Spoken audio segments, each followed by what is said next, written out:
Lewis. How's it going?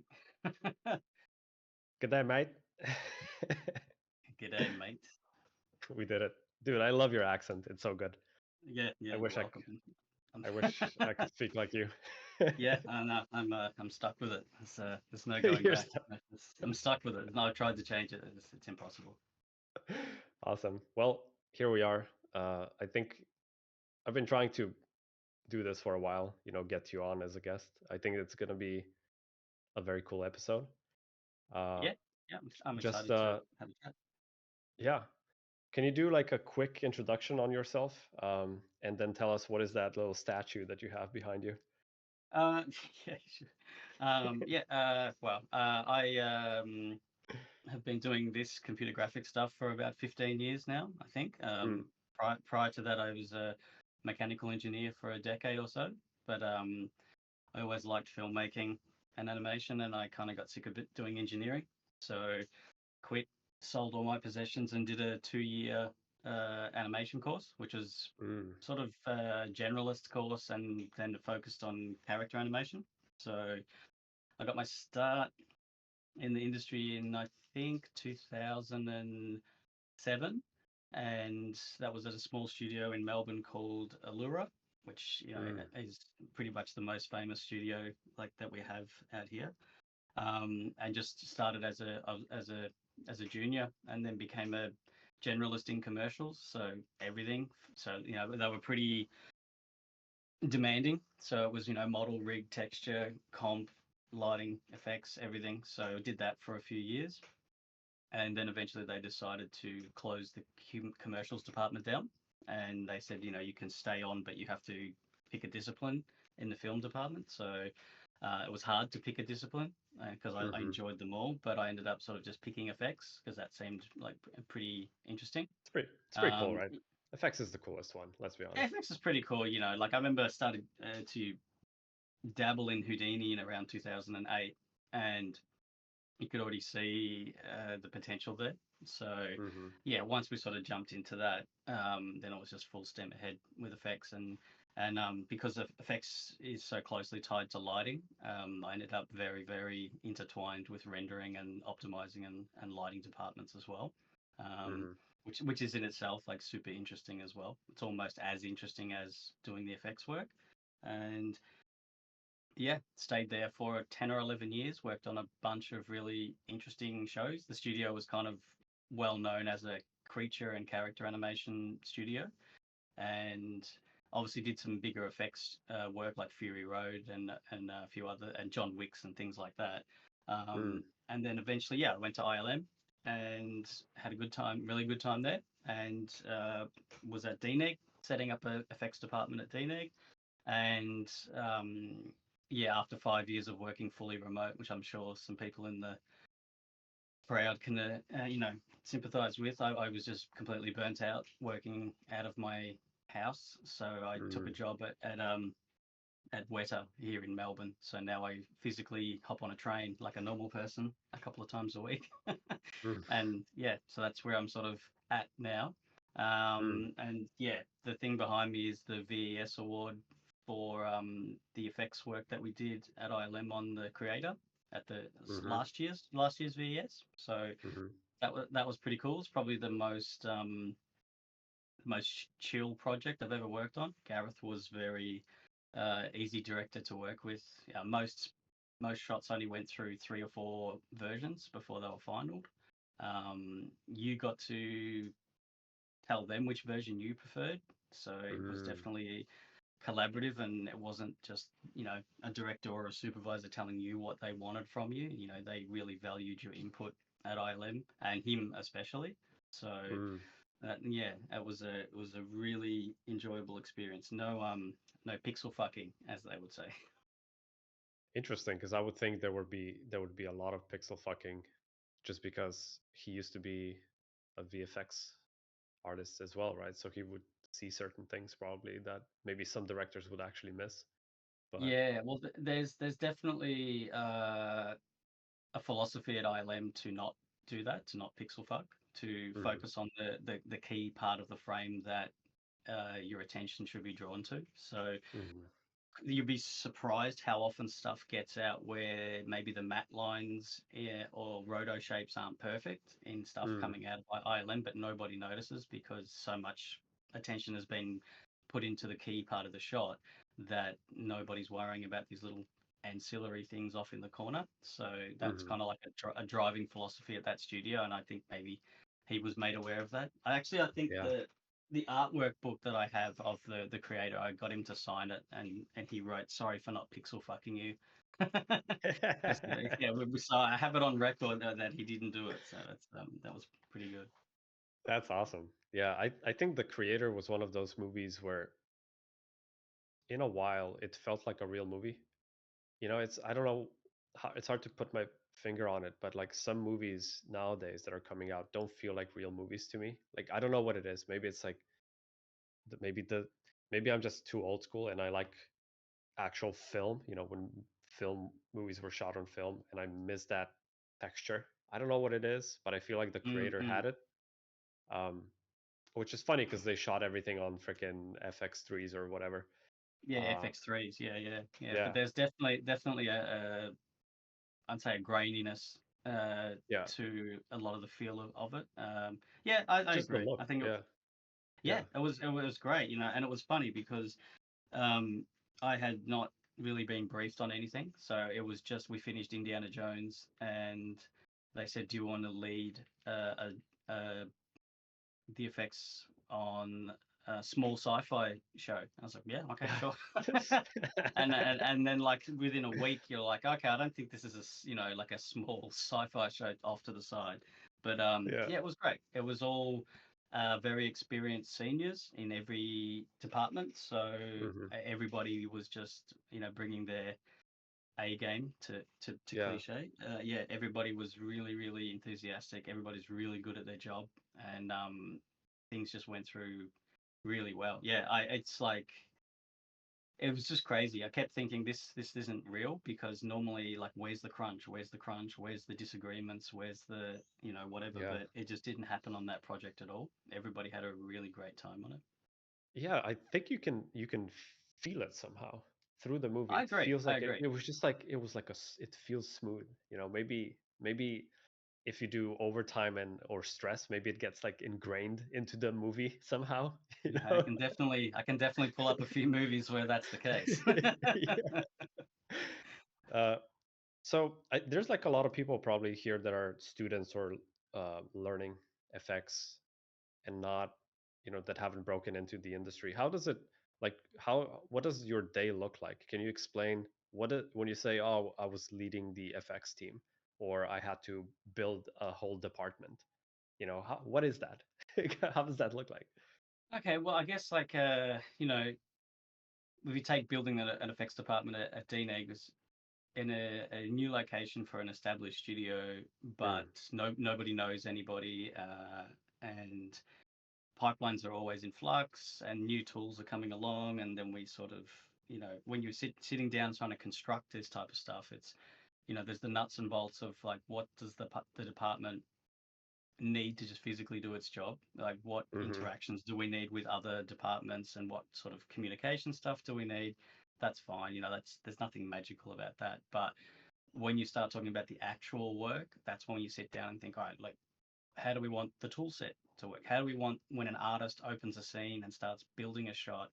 How do we want things like the assets and the cameras to come in? How do we want the render passes to be named? How do we want the Houdini scenes to be structured so that anyone in the department can open someone else's scene mm, and within a couple of minutes know exactly what's going on in that scene, so you don't have 20 artists all acting like solo freelancers under the one company, if that makes sense. So, mm-hmm, as far as what it looks like for your day to day life working in an actual proper functioning effects department, it's that everybody is on the same page to a certain extent. And I know that mm-hmm, like Houdini is good and bad because Houdini doesn't marshal you into one way of working like Maya or Max may have done.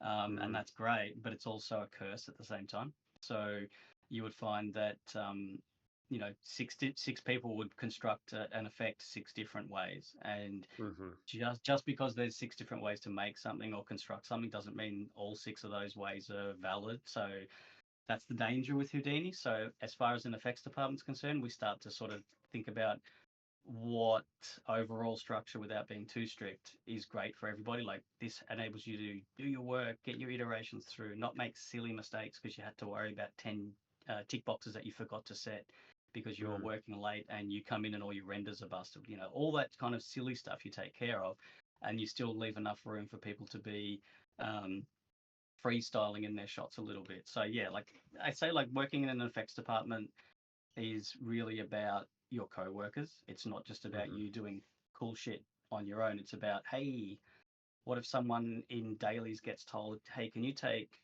Urban's setup for the smoke on this and put it in your shot? And you go, yeah, yeah, cool, cool. And you go and open Mm-hmm. his scene, and it's just a nightmare to Mm. extract that into their scene. And then production starts saying, well, where's the shot? Where's the shot? I thought this was already set up. I thought this was already in effect that was working. And you can't sort of throw your coworker under the bus and say, well, the dude's setup is really bad.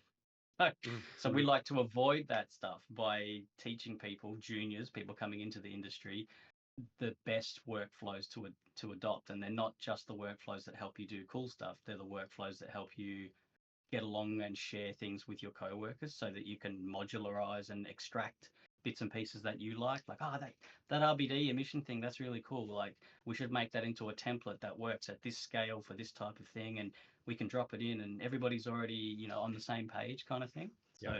Yeah. yeah, 100%. Yeah, that's why we made the master exploder tools, because absolutely, yeah. I kept doing the same setups. I started using grains like years ago for explosions, and I kept refining it, making it better. And then I saw that the emitter was actually the most important thing when it comes to Mm. explosions. Otherwise, it's too random. Sure, you can get lucky, make a good explosion, but and also, yeah, for big explosions, sometimes you need to get lucky because it's just all the swirliness that it's just the nature of the solver. But at least for like medium to small explosions, it's like a lot about the emitter. So I was like, let's make this setup and then let's make a workshop around it, and it's going to be awesome, and we're going to make a shit ton of explosions. It's going to be the best and you ultimate and you explosions did workshop. and you Yeah, did it's pretty. Yeah, you saw the trailer, right? Oh yeah, oh yeah, Yeah. I've watched So it what several what times. what do you think? Like, I think it was like three people working on it, myself and three other artists. I think we did a pretty good job for like raise like almost getting to that ILM quality on some shots. Obviously, Yeah, it was, yeah, it was like just like four of us, and we don't have a massive team. But I was quite happy with yeah. at least some of I the. think it looks great. I mean, Yeah, the key with all of that stuff is the balance of the elements. So I mean, yeah, that's where like your experience as an artist comes into it. When you look at something and you like, it's got the right amount of expansion, there's the right amount of density, these broad shapes and these smaller shapes and these supporting yeah, elements, they all yeah, work together. So yeah, I thought it looked great. yeah. I'm just recording week one actually of the workshop now because I started with week three, four. I started with the other weeks. Week one is more like artistic, talking about the artistic elements, and I'm just like writing down, essentially talking about the design. What is the design of an effect? Because there's like a Mhm. lot that goes into it, and just looking.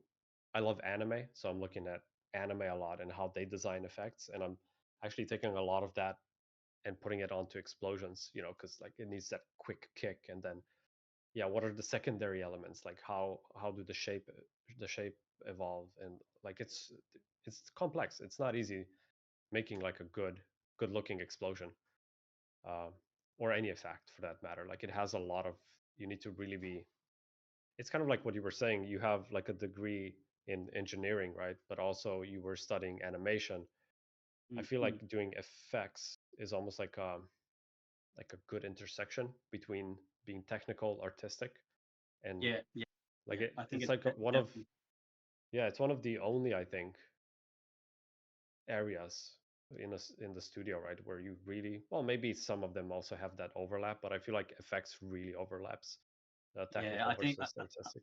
I think effects is definitely the department where the two of them come and collide with each other. Because if you're Yeah. just purely technical, you won't get things over the line, and if you're just creative and artistic and not technical, you'll never get any work out because you just won't be able to deal with the technical overhead Yeah. of working in the effects department. So Yeah. I think both things can be taught, and I think that animation is pretty key.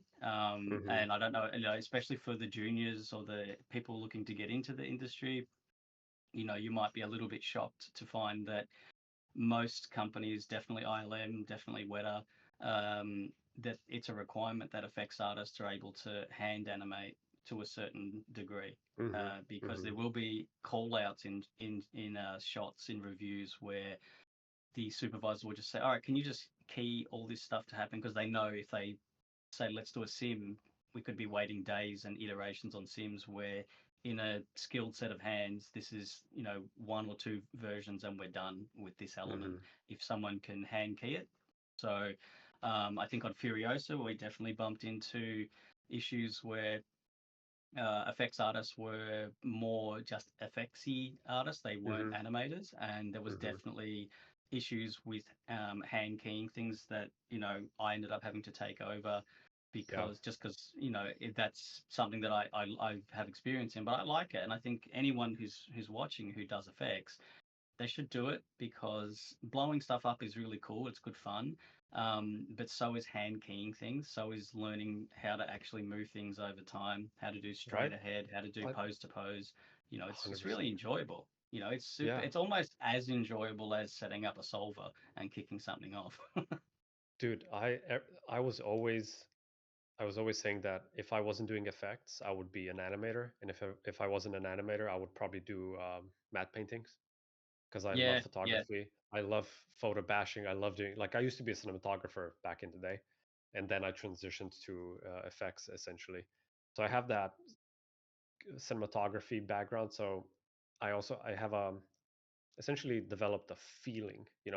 Something has to feel good when you're filming it. So I had um, when I was working at Access, I think I was the only person who was doing effects and also layout. So I was layout supervisor as well, which means that you have to do rough animation. You have to do obviously rough layout. You have to sometimes do a mocap shoot and then bring in the mocap stuff. A lot of hand animating, a lot of animating the cameras. Need to get that feeling correct. And I feel like that is also, like you were saying, super important for effects. Sometimes you do need to keyframe something, but then the question is, what is that keyframe? Because it is manual work, right? When you're doing explosions and everything is just you're blowing stuff up, it's all kind of random.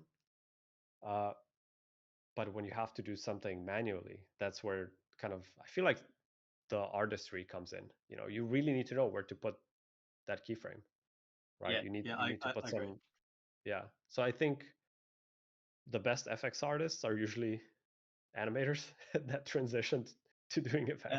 Yeah, yeah, definitely. And I have definitely sat there where an artist is struggling to hit the Mm, notes on an explosion, and a mm, supervisor has come over and said, "What do show me your setup." And the mm, setup is a complete procedural recipe, and they yeah, keep changing noises and densities and all this stuff, and just throwing a bunch of things at the render like a crapshoot and hoping to get. And the supervisor is let's just keyframe of the disturbances and the just keyframe this stuff. There's definitely a oh fear wait, Lewis, I think you're lagging hard. Everybody's saying and you're lagging. they will and just try and proceduralize be able to set those keyframes. And like I said, that ties into how you like I said earlier, handy things like other artists. You don't keyframe ability put into it. Oh, you're back. Okay. We all good? Yeah. I'm back. Oh, no, sorry. But maybe a kangaroo stepped on something. Who knows? Who knows what that out in this place? I'm back. that's a good excuse. It's possible. It's possible. Yeah, kangaroo stepped on my internet. So I'm sorry, guys. Yeah. So with was saying with keyframing. being able Mm. to keyframe in effects and know where the keyframes should go, super important. And it is ties back into when you build your effects setups. It doesn't matter whether it's RBDs or pyro or flip or whatever, or particles, Mm. that you have something in the back of your mind thinking about keyframing things, actually going, you know what, if I have to give this setup to someone else and they get some notes that say I need to hit specific things at specific points in the shot, I don't want to tack on keyframes as an afterthought. I should be being conscious of the fact that my setup should have an option to even something as simple as keyframing a multiplier that's driving a noise or something like that, so that if someone wants to set some keyframes, they can set some keyframes very, very easily. And that is they're the best setups that allow Hmm. everything that should be procedural to be procedural, and everything that should be able to have some keyframes have the option to have keyframes. Yeah, I agree. Awesome, dude. I feel like we could talk about this forever.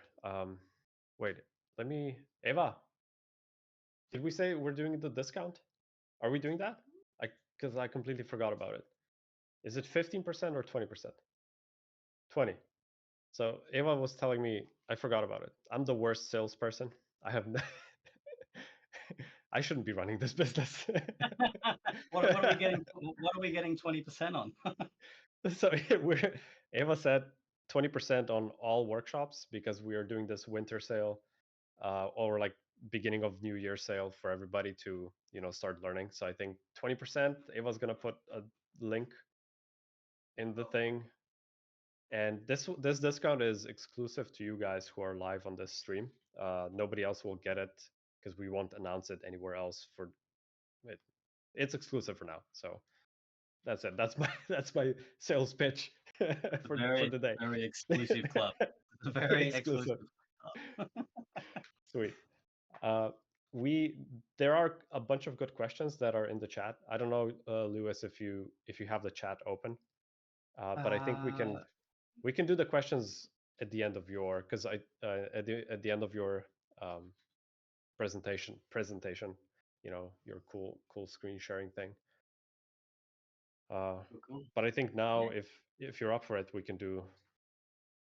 You said you have a bunch of clips we can check. You can show us some cool Yeah, stuff yeah. you I did. mean, yeah, we can definitely have a look at some stuff. I've kind Mm, of bookmarked some bits and pieces, and hopefully sweet. there's some interesting stuff to talk about. Mm, I would hope.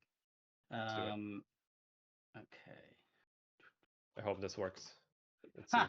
if Kangaroo is. Of course it's no, there's be no kangaroos involved in this. So, I guess, like, I hate being that person, but I guess I'll go through my reel at the start. Mm, This is work I've done over the last few years. That was Indiana Jones, a lot of water, ocean spectrum, splashes, all that kind of jet nice. stuff. It was Mm-hmm. really enjoyable to be given the reins on pretty big stuff. This is one of my favorite projects I ever worked on, which was Jumanji. Um, Mm, it's like 10 years old and it still looks good. It's some of the best rhinos running around that I've seen to date, and it's quite old. That was Christopher Robin. That was probably a very enjoyable project to work on. It was just intricate and a lot of delicate effects work, fur looks sims, great. honey, and all that kind of stuff. This is obviously Yeah. the creator stuff, which was, like I said, very, very enjoyable to work on and quick. Even animating and designing these beam shots was just 3 or 4 versions and Mm, away we go. Everyone was it was very organic. It was a really, yeah. I really it looks good. I think you're right. There's something that looks mm, very organic about this movie. Yeah, it very was organic. quite enjoyable. Yeah. Yeah. This was 3,000 Years a Longing, which was an interesting, weird, kooky movie from which Australian directors are pretty kooky. Mm-hmm. Mortal Kombat, yes, I've ticked off. I've worked on a Mortal Kombat movie. So we Nice. did Goro and a couple of other characters. Um, Aquaman, which that was a very sort of, it is nuts and bolts effects work. This was more Jumanji stuff. They did a sequel to it. With Javier Bardem, and yeah, that was pretty cool. That, I think, was Mm, Tomb Raider. Yeah, Tomb Raider. Yeah, which was another one that was kind of cool to do, not just effects work, but do more complicated comp stuff. Who doesn't like a good devil possession one? So this one was Mm, good doing veins and boil animation. It Chapter 2, I think that was everyone had a pretty good time on this. That was mm, not a lot of stress, and they were very happy with the work that we did, especially with this character and the Stanley head with the spider leg stuff. That was mm. another one that was super enjoyable. So that was like my, main studio that I worked at for a long time, and I've got, I guess, a clip of their stuff, which I will show. Um, I So essentially, you worked on everything. That's what you're trying to say, right? You did all the movies. I've worked on a fair bit of stuff. Yeah, there's definitely I didn't think about it until this last night actually. I was like, how many movies have I worked on? And I had to go to IMDb because I have no idea. Mm, And I think it's like 30 or something like that. I don't know. But damn, that's a lot. um, this was the main studio reel from my old studio, Allura, which became Method Studios in Melbourne. So Mm, mm-hmm. 150 people. I'd been there for 12 years. I was considered a newbie because I'd only been there for 12 years. Most people had been there for substantially longer than I had. But for a small studio, we really punched above our weight. We did a lot of work in short periods of time. John Wick, Mm, this one was definitely one that a lot of people were very jazzed on. Uh, I think I've got a Yeah, and Fury Road, of course. That yeah. was a classic. So yeah, I have a really fond memories of that studio. It was a very high pressure place to work. Battle of the Bastards, Game of Thrones.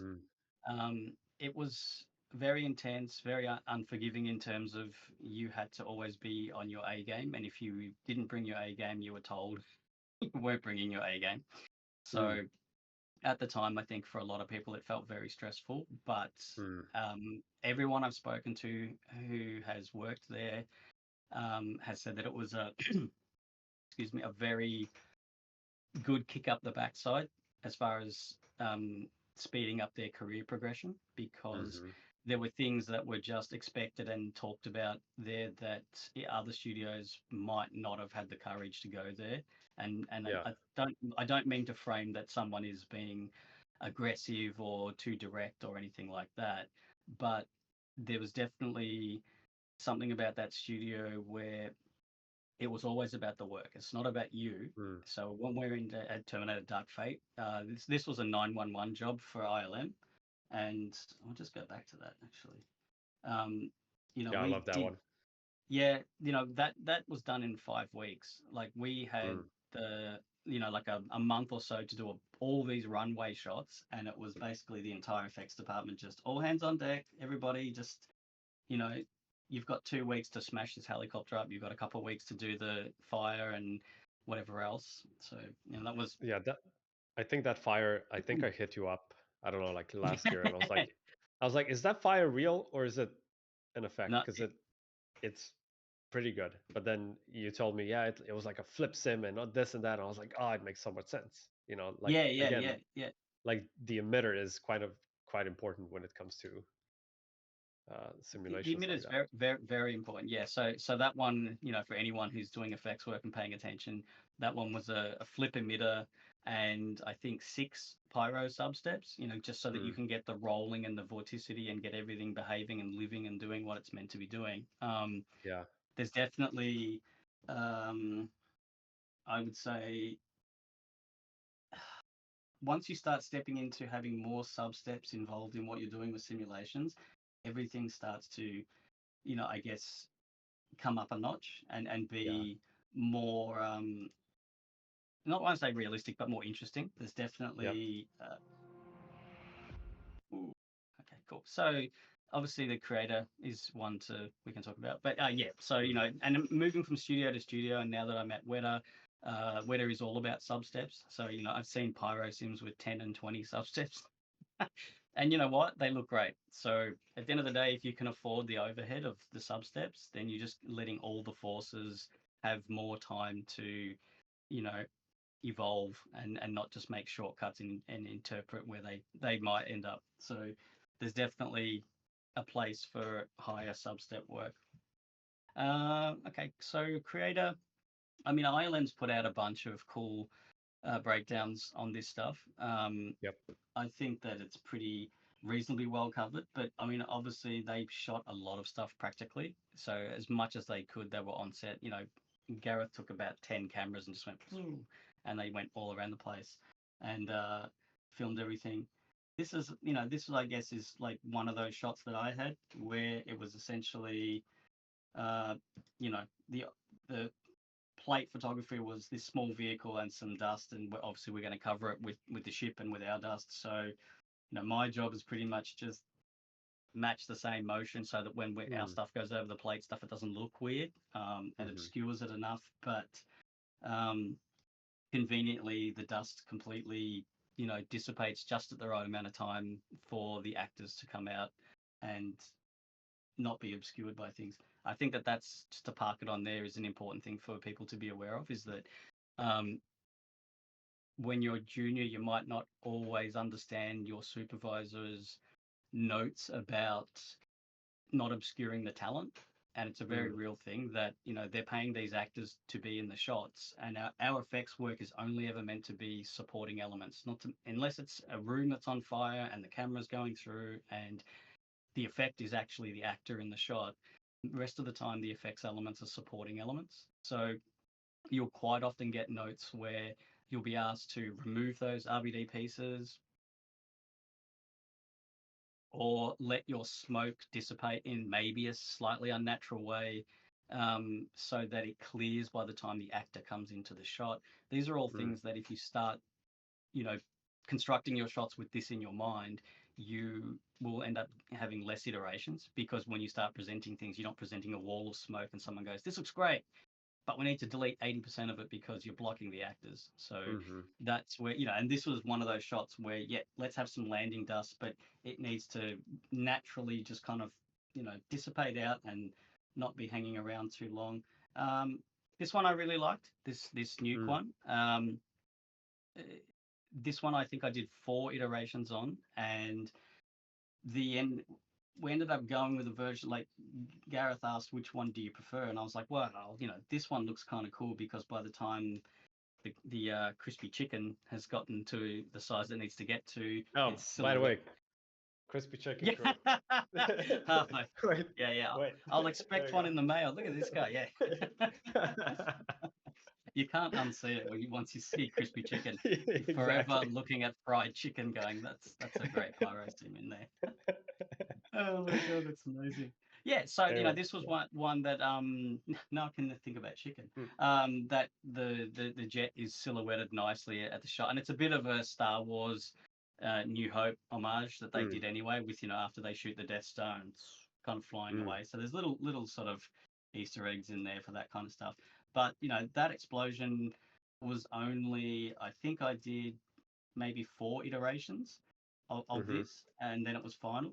And something that's really interesting to me with this stuff is when I was more junior or mid, I would have gone and done a massive RBD fracturing exercise on all of the village on the ground, because it's going to get shattered, right? It's going to get blown apart by the shockwave, and spent days and days and days fracturing and making constraints and setting up all this stuff.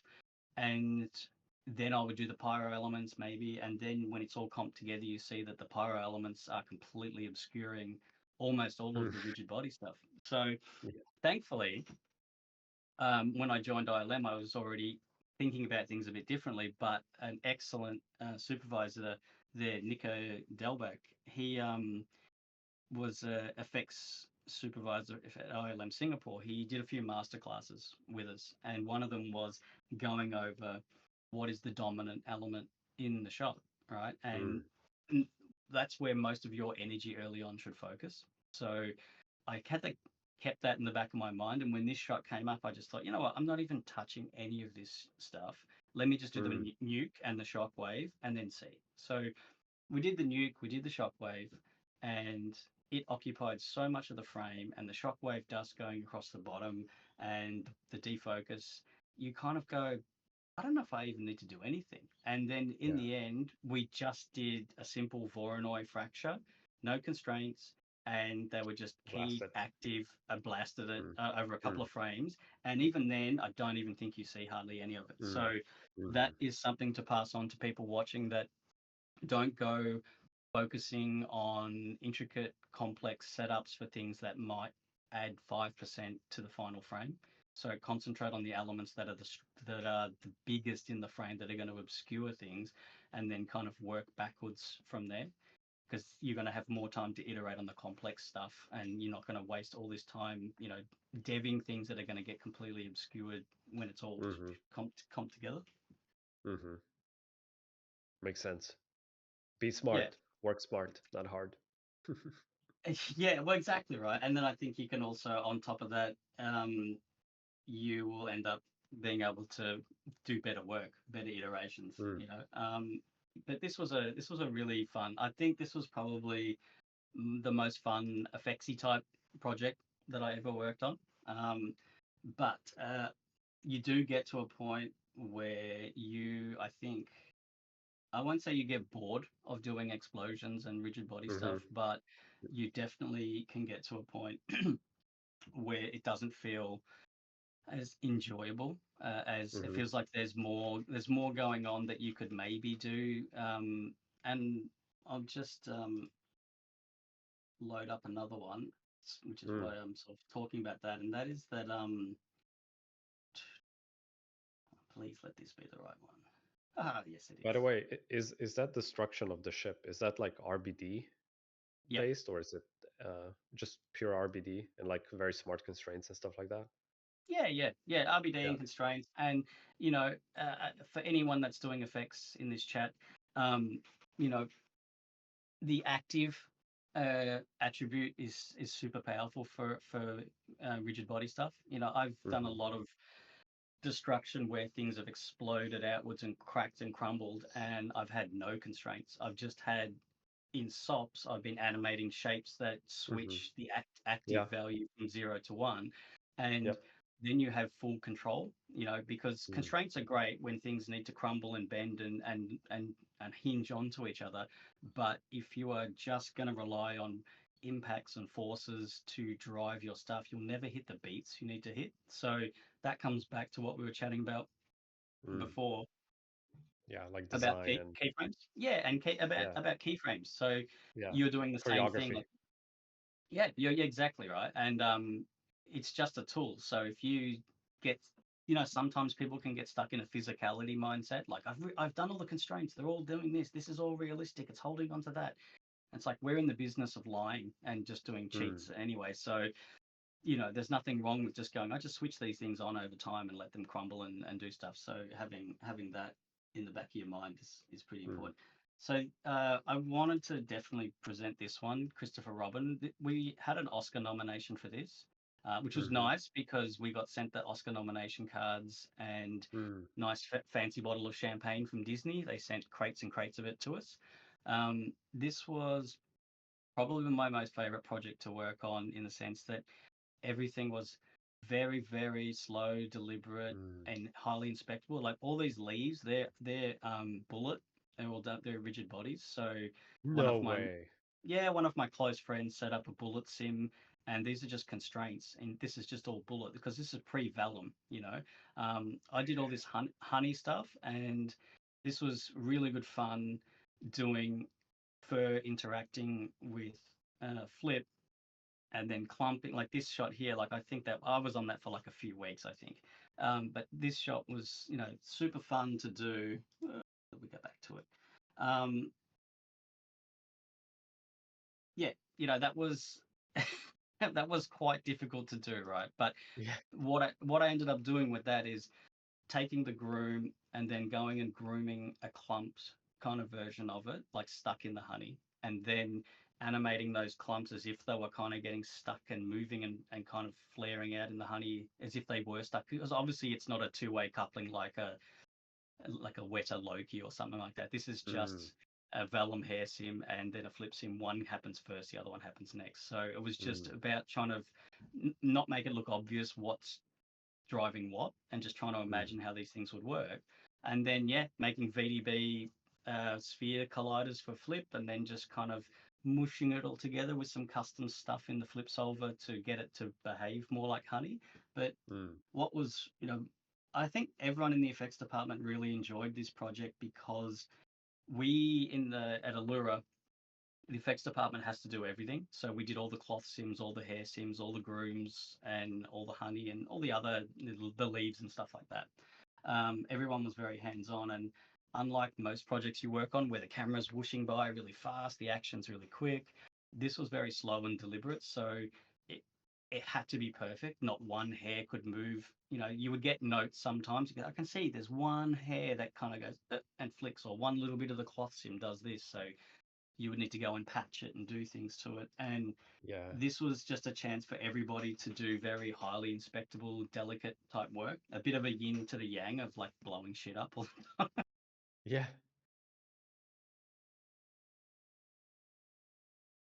Yeah. You can't hide behind motion blur and lens flares. No, Okay. and that's, yeah, it's an important thing to learn, that it's like a lot of the time when we're blowing things up, we're quite lucky because it's not Yeah. highly inspectable. But with things like this, it's very, very inspectable. Everything needs to be done really well, and Houdini was great for it. Like it was good to do all the hair and cloth and everything in there.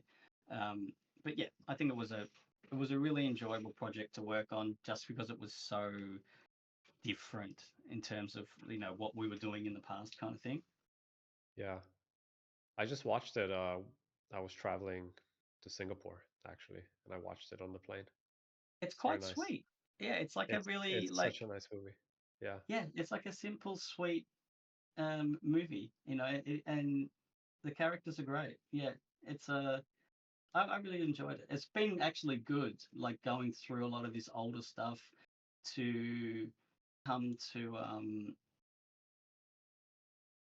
present it, because I normally I'm always working forward. I'm never looking back, and a lot of the time I don't even watch the movies that I've worked on. And actually, in preparation for this, just thinking about it and having to go back through this stuff, um, it's been pretty enjoyable. So this one is one that we were very happy with because a lot of people, regular people, didn't realize how much of it was CG and that all Oh, of the dude, glass. I thought the glass was real. I thought it was Yeah, just yeah. that like sugar glass, like the movie kind of The movie glass. Sugar Glass. Yeah, Yeah, yeah, yeah. yeah, yeah. This shot Oh, actually ended up getting cut. I don't know if this was in the movie with the knife in the uh, eye. I think they no, I cut it think it in the was. end. Oh, No, did it go I in? think it Oh, was. cool, cool. Oh yeah, Because they dude, were, for sure. Yeah, and this shot in here, the axe in the head. yeah, yeah, as well. Yeah. Awesome, because when we were working on it, they were telling us that it might be cut because it was a bit too a bit too graphic, and we were like, oh man, but it looks cool It as was great. shit. Yeah. Yeah, yeah. Um, this was, this scene is the one, like everyone thought this was practical glass, Oh, and dude, that's oh, shit. I thought it was practical. no, no, What no, is all this? this is, How the yeah, heck? yeah, yeah. So this is just, really good artistry, good shading, good lighting, and these were slow renders. These were like 20 hours a frame, I think. Um, Oh, dude. so what I would want to park on is just, yeah, let me go back. Oh, even there. Yeah, so all this is obviously CG, but um, I'm going to give away a trade secret for free. It's a special exclusive club that we're in, the 20% off club, and That's that is right. the uh, the key to doing really nice, sexy glass is not to think that you need to fracture 20,000 pieces of microfractured glass, because you'll never sim it, you'll never export it, and lighting will want to murder you because you'll never render it. The amount of refraction passes and the amount of intersections you'll have with the Mhm. geometry, people would just want to commit suicide. So what we did early on was say, like, maybe we can create a bunch of attributes and drive this in shading. Right. So Mm. what we ended up doing is, yes, this is a good, reasonably high quality, high detail uh, Boolean fracture pattern. But what sells uh, glass is the illumination that comes from the interior faces, from the cracks. And when safety glass or any other type of glass that micro fractures, does its fractures, it becomes so micro-fractured that it pretty much just reads as really rough refraction. Mm-hmm. So what we ended up doing is we would do our sims and then we would output two attributes. We would output a frost attribute, which was a value from 0 to 1, very, very strong in the center. So in the center of these kind of bullet impact areas, that frost attribute would be set to 1, and then it would fade out to 0. And lighting would use that to drive the roughness in their refraction. And the interior faces, we output an attribute that they would use in the emission of their shader. Mm. So this glass ends up being pretty quick to render, looks really realistic, but essentially all it's doing is using an attribute to roughen up the refraction to make it look like there's tons and tons of microscopic pieces in there. And the emission attribute is illuminating the interior faces to make it look like you've got much more refractive bounces and energy conservation happening in the shader. That means we can manage the data in effects because it's not too heavy, and it means that lighting can render this shit without wanting to go crazy. But yeah, all of this is CG glass. So and that was the key. Wow. Those two attributes were key because lighting's initial tests were very, oh, this just looks like CG glass. So but when we started thinking about the frosting attribute and about the interior faces and how we could do it, and we did tests in Mantra, and you know, it's always good in an effects department to do something out of Mantra and go, suck it, lighting, like try and match this. And then lighting goes, oh my god, like this Mantra renderer, like it's slow, but Jesus, it does everything. So yeah, we ended up having some fun with lighting, but they they matched, and even digi doubles for the motorcycle dudes. I mean, Keanu was riding the horse, definitely for real, but everything else is a CG. So yeah, like I said, really nice stuff from our small studio, and I think that was a project that it was just one of those fun projects to watch the when the VFX breakdown was released, people go, "Oh shit, I didn't realize that was all." And it was great because this was at a time when people were really shitting on visual effects and CGI. So it was always good to enter a YouTube channel and see people saying how much better the practical effects on John Wick were. And then you have to be you have to stop yourself from jumping in and going, actually. So Yeah. that was Dude, that was I did, like, I saw some of the glass, you know, that, it's, I wouldn't say obvious, but you can, to a trained eye, you can see that it's CG. But a few shots, I was 100% sure it's practical. But it makes sense, especially for glass breaking, to do it with CG, because then they have to repeat the moves, and if the actor fucks up, they have to redo the whole set again. And it's just so time consuming. It's better to do it. But dude, yeah, awesome. I didn't. Yeah, yeah some of the shots, Jesus, yeah so good. yeah. And I guess this one was one that like was the first one that put the studio on the map in terms of like we'd always worked on good stuff and it was smaller scale and whatever. And but I guess Game of Thrones was such a phenomena that when we did this and then the breakdown came out of the Battle of the Bastards horses and the fact that these were all CG horses, no motion capture. These are all hand animated horses. So for any animation people in the stream, we have some of the best horse animators in the world at that studio at the Best. time. Yeah. There was we have no motion capture, so all of the horse gallops and interactions, they're all hand keyed. So and then effects would do all the sims, so cloth, hair, muscle sims, and then obviously all Can't the wait. Can't wait for what's that? AI to do a shot like this. Yeah. Good luck. So, and this was, it was definitely a good example of a small team pushing really, really hard and doing really, really good work. But yeah, I'm in awe of animation and animators in general. I mean, I know it's quite trendy for effects artists to, punch down on animation sometimes because they don't always make our life easy, but animation is like the hardest job. It's like our job is hard, effects is hard, but we can hide behind things moving physically in obscuring stuff much easier than animators can. So animators are they do really good work. That if it's not great, it's pretty obvious straight away that it's not great. Yeah. And yeah. But I mean, it definitely helps for effects artists to be reasonable at animation too, like we were saying earlier. So what was your job on this, on all of these shots? Was it Uh, just like the blood and the mud and everything? yeah, and hair and cloth sims, all the saddles and stuff like Uh-huh. that. So, Yeah. a little tip there, not tip or whatever you want to call it, but your life as an effects artist won't always be glamorous explosions. Sometimes it'll be 3 months of Maya cloth sims.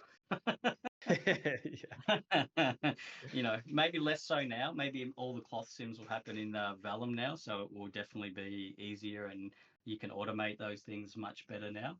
But you sometimes will be running very, very canned basic things that are getting repeated lots of times, and you should be happy to do it. I don't think anyone should be above, you know, being able to chip in. I have seen it in the past where some people are very like, yeah, well, why should I have to do this? This is a junior's task, or this isn't even effects. This is CFX, and it's like, yeah, sure, Yeah. maybe it is, but in this studio, it's not, and we need all hands on deck, and we need to work together. Um, so let's just do it. So yeah, I mean, sometimes, and to be honest, sometimes it's enjoyable to switch your brain off a little bit and just do some cloth and hair sims, Yeah. and not have to do explosions. Yeah. But I agree. I actually yeah, enjoyed doing sparks. For some reason I like doing sparks. Like that's I yeah, and I like making them, like, I really look at real sparks, because they have different shapes, and they sometimes explode, and they, like, it's just you can go really deep into sparks, I and I feel like a lot of movies don't nail sparks. You can kind of see that they're kind of fake, but stuff like that, yeah, I like doing small stuff. I think it's funny that you bring that up Mm, because we just I guess we can just leave something playing in the background. Why not? Sparks are it's where the rubber hits the road, sort of, so to speak. That mm, you, as an effects artist, as how good you are. It's not a junior mm. task; it's a deceptively simple task. But That's exactly, yeah. sparks are generally a senior task, and Mm, I've seen lots of studios go wrong where they go and assign a bunch of sparks tasks to a junior. It takes 100 versions, and then normally a senior has to step in and fix it anyway. And that's nothing against the junior, but sparks are exactly what you said. You need to look at realistic sparks and watch what they're doing. Sparks are like pure animation. So, mhm. these things live for 2, 3, 4, 5 frames. They have a big variation in size, where they travel to, how much is the wind involved, how, they shoot out with a lot of velocity, but they don't weigh anything, so they quickly lose speed. So there's all these intricacies happening with sparks. And then on top of that, it's what's it doing in the subframes, and are we getting nice curved sparks, and how's the Yeah. intensity of the spark, all that stuff. I Motion think blur. I was, yeah, and I think I was on Sparks. I don't know if they show it in this Dark Fate one, but the helicopter early on when the helicopter is chasing this dude. Yeah, here, motherfucker. Um, we had such a, yeah. Sorry for, excuse my French, but there were tracer shots coming off the plane onto the helicopter, and the breakdowns aren't showing it, I don't think. But there were quite a few side-on shots from inside the cockpit, and the sparks hit the canopy and go boom, straight past uh, Mm, frame. We were doing 20, 30 iterations on Sparks. Like I was on mm. Sparks on this helicopter for like a month, and people were like, I can't believe this. And it's like, but it's totally what you said. Like they have to look photographic, they have to look real. And if they look like CG Sparks, you're instantly taken out of it. You're like, nah, this looks like some bad CG Spark element. So Yeah. yeah, I totally agree. And the same for Fury Road and Furiosa is, like a lot of bullets hitting metal. And I think that not a lot of people, even effects artists, don't give sparks the respect that they deserve. And it's a tiny little element, but there's a lot happening in that little effect. And if it doesn't look perfect, it looks shit. So We sparks should are, do. We should do a Sparks course. We should we should do a workshop on Sparks and call it Yeah, Respect the Sparks. respect. Yeah, with a K. Yeah, that's how much we respect it. It's respect with a K. That's like most of the clips that I wanted to show, which is not a lot, I guess, in hindsight. But I mean, I'm happy What to do you talk mean? about it. It was like 40 minutes of just clips of Oh, is it? shots you Oh, worked I'm on. It's like, stacking clips. We're stacking clips all over the place. Uh, dude, but yeah, you this, worked on everything. It's great. yeah, it's funny. I've forgotten a few too. I think yeah, and you get left off the credits on a few movies as well, so that's always Yeah, enjoyable. The first few yeah. times that happens. How was the experience getting the VES award? That was surreal, I think, Hmm. because like I said earlier, we started on yeah, hey, do you want to be an effects lead on this small sci-fi show? And I was like, okay. So Hmm. then we do the work, and we're like, shit, this looks really cool, and everybody's happy, and so it disappears. And Hmm. um, I think in January last year, uh, my buddy at ILM London, who was a supervisor there, he said, "Oh, we got nominated for the creator," and I said, "That's great. It was a cool movie. I'm glad they got nominated." And he just said, "No, we got nominated." And I Yeah. was like, "What do you mean?" And he's like, "You and me and Matthew and Sol." And I was like, "Okay, well, what does that mean?" He's like, "Well, you probably should see if you can get a flight to LA." And I'm like, "You know what?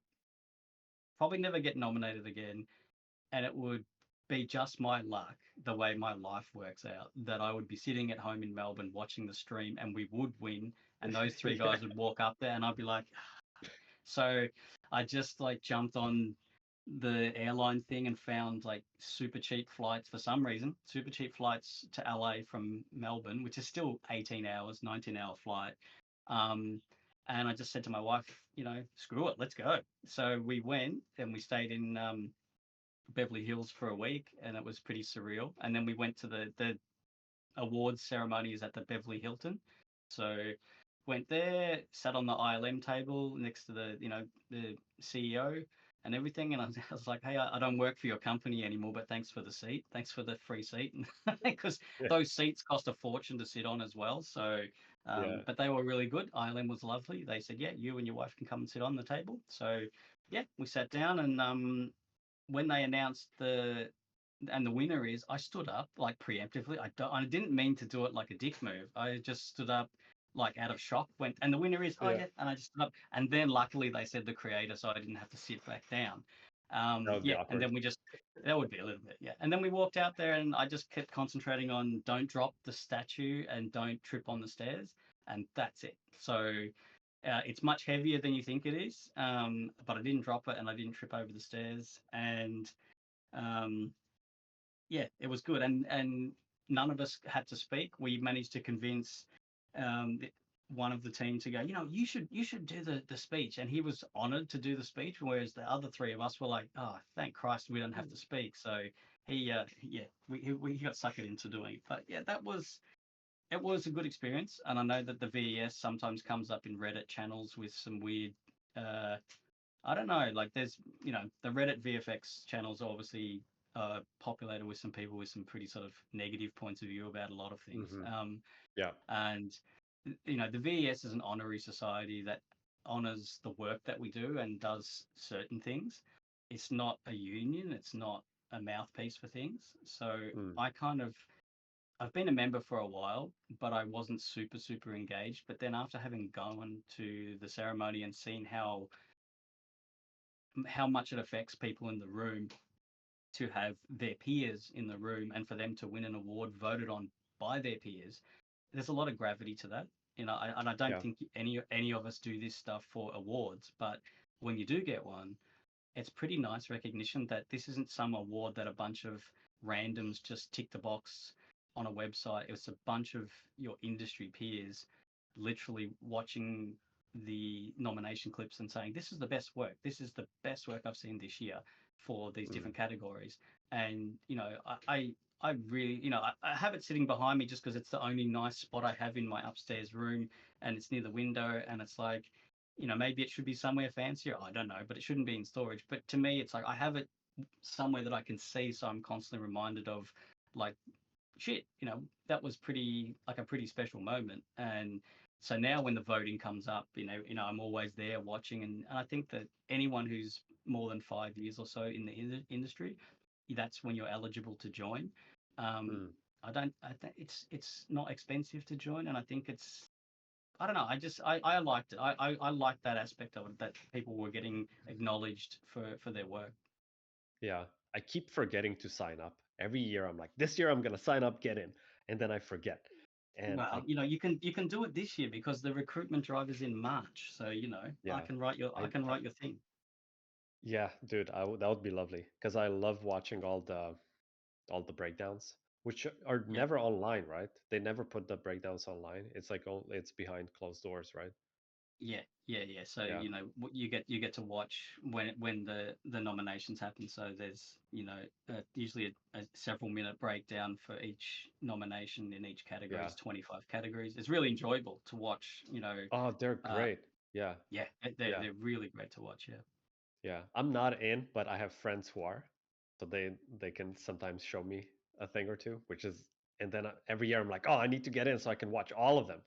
But yeah, you see some cool stuff like behind the scenes. You see the thinking process behind how the effects were made. They show a lot more of the behind the scenes that, although ILM, they release quite a lot of behind the scenes on the creator, I think, like almost Yeah, everything. yeah. Yeah, Uh, which was interesting because I think initially, I mean, we thought we were gonna, after winning all those, because I think we got mm, like 5 VES awards, and then hmm Jay, which was the VFX supervisor, went to the Oscars, and I think we were just assuming that hmm we'll probably win the Oscar for VFX, and then we didn't, and we're like, oh well, Godzilla was still pretty cool. Um, but yeah, then like a whole bunch of breakdowns got released, which was great because it would be a shame if you just buried all the cool work that we did and only released one or two breakdowns. yeah, yeah. Godzilla was pretty cool. Uh, it's hard. I have an opinion on like these awards, like the Oscars or whatever. Sometimes I feel like more movies should win. You can't really say this movie was the best, you know? Like I know like the awards you need to pick a winner, but sometimes I feel Mm-hmm. like you're comparing three movies that all should have won. And Yeah, it would be, yeah, to me it's like there's no way, yeah, that movie, best movie of the year. I'm like, but not, I mean, maybe some scenes were okay, but you have this other movie who would win because of other reasons. And sometimes I feel like these awards are not really, we should rethink how awards yeah. are I, made. I, I agree, and I think that things like the Oscars become quite political, and I guess that's what I Yeah, think from a strictly artistic point of view, the yeah, VES is a bit special because there are yeah, no. It really is kind of. I haven't seen winners in the categories over the years where anyone in that I've worked with has gone, oh, how the hell did they win? Like that's crazy. Everyone just yeah. goes, yeah, that work was amazing. Like, of course Oh they yeah, won. yeah, So yeah, yeah. Cool. Should we do some Q&A? I I think, think so. yeah, I think there was a lot of good questions. But if you guys can repost the questions here and we can kind of go through them, that would be great. But yeah, thanks for showing us your whole life. Thanks for waking me up at 6 a.m. Yeah. It was great. Yeah, it's very inspiring, honestly, like looking at all of that. And it's, yeah, it's awesome. Like I kind of went into this industry because I watched behind the scenes of Pirates of the Caribbean, like the first I, movie, and I was just yeah, like, I think that oh my god, I was like, this is, I need to, whatever, how do I do this? This is what I need to do. uh, yeah, yeah, and it was yeah. specifically effects. I even though I was a filmmaker, it was like specifically effects when they were showing how they did the water sims and the explosions, and I was like, just like mesmerized. I was like, this is like real magic, you know? Oh yeah, Like, yeah. I mean, yeah, I started at like I was doing a lot of puppeteering when I was younger, and yeah, then I thought about animatronics and stuff like that. But Australia is so limited that when I was starting to think about leaving engineering, I was like, oh, you would never get a job doing puppeteering or animatronics in Australia. and then I stumbled across Lord of the Rings making ofs for WETA Digital, Or and Lord I of the went, Rings, oh yeah. yeah, and I was Yeah. like, oh holy crap, like there's a whole basically a computer version of animatronics that I could get into and let me see, and yeah, like Allura existed, and I was like, oh, one day I would get to work at Allura, and Yeah. turns out, like I managed to know someone who was a producer there, and I was just finishing the animation course, and they said, hey, there's an entry level job coming up. I'll chuck your name in the hat. And I applied for it and got it. I still have the acceptance letter and that they sent from 2008. Welcome to the company. I still have that. So, that was crazy. But yeah, I same as you. I just love all of that stuff. And effects Yeah. is effects is pretty good. Looking at Yeah. the questions, um, what Anderson VFX? So, what are some other non-traditional effects artist skills, hand animating, keyframing, you'd like to see more junior artists be able to showcase? I think, when you're a junior effects artist, you are definitely coming in to work on smaller supporting elements, and you're definitely more likely to be working on existing setups and doing some tweaks per the notes. What you really want to have in your portfolio is simple effects where it shows that you understand the physics. So even if it's a small wooden log that breaks and falls, small RBD thing, small pyro or flip or whatever, something that shows you see the physics involved is more important than you doing some huge flashy effect that kind of looks like, yeah, this is cool, but I know that this has got so much things happening that it's easy to hide behind it. So that's the thing that we would get uh, juniors to be most aware of is the physics of things. I think we had, and hopefully, everyone's cool with hanging out and talking, but we definitely had something that, speaking of this exact problem, on Furiosa, we had steam coming out of the radiator of the truck, right? And it was a junior task, and the steam coming out of the truck's moving at speed, and the wind is washing past the steam. So you expect the wind to interact with it, right? So it's pushing the steam all over the place. Fine, that's all cool. That's all physical. That all makes sense. But the car in front of it flips up, and when the car in front of it flips up, it should be completely blocking the wind, and then the steam should not be getting pushed by the wind exactly the same as if the car wasn't there. So that's something where the physics of what's going on. So the physics of what's happening in what we do isn't just are the RBD rocks falling under correct gravity. It's, did something come past in the sim that should block the force, that should block the wind, and then it's those things, thinking about completely the physics of what's happening in the situation. So I think that's important for juniors to be aware of, the physics of what's going on. Laser, Nomad laser, everyone loves that laser. Okay, that laser was geometry just projected down onto the ground, and a bunch of just different rectangles and shapes where I animated the width of the shape and the timing of the shapes.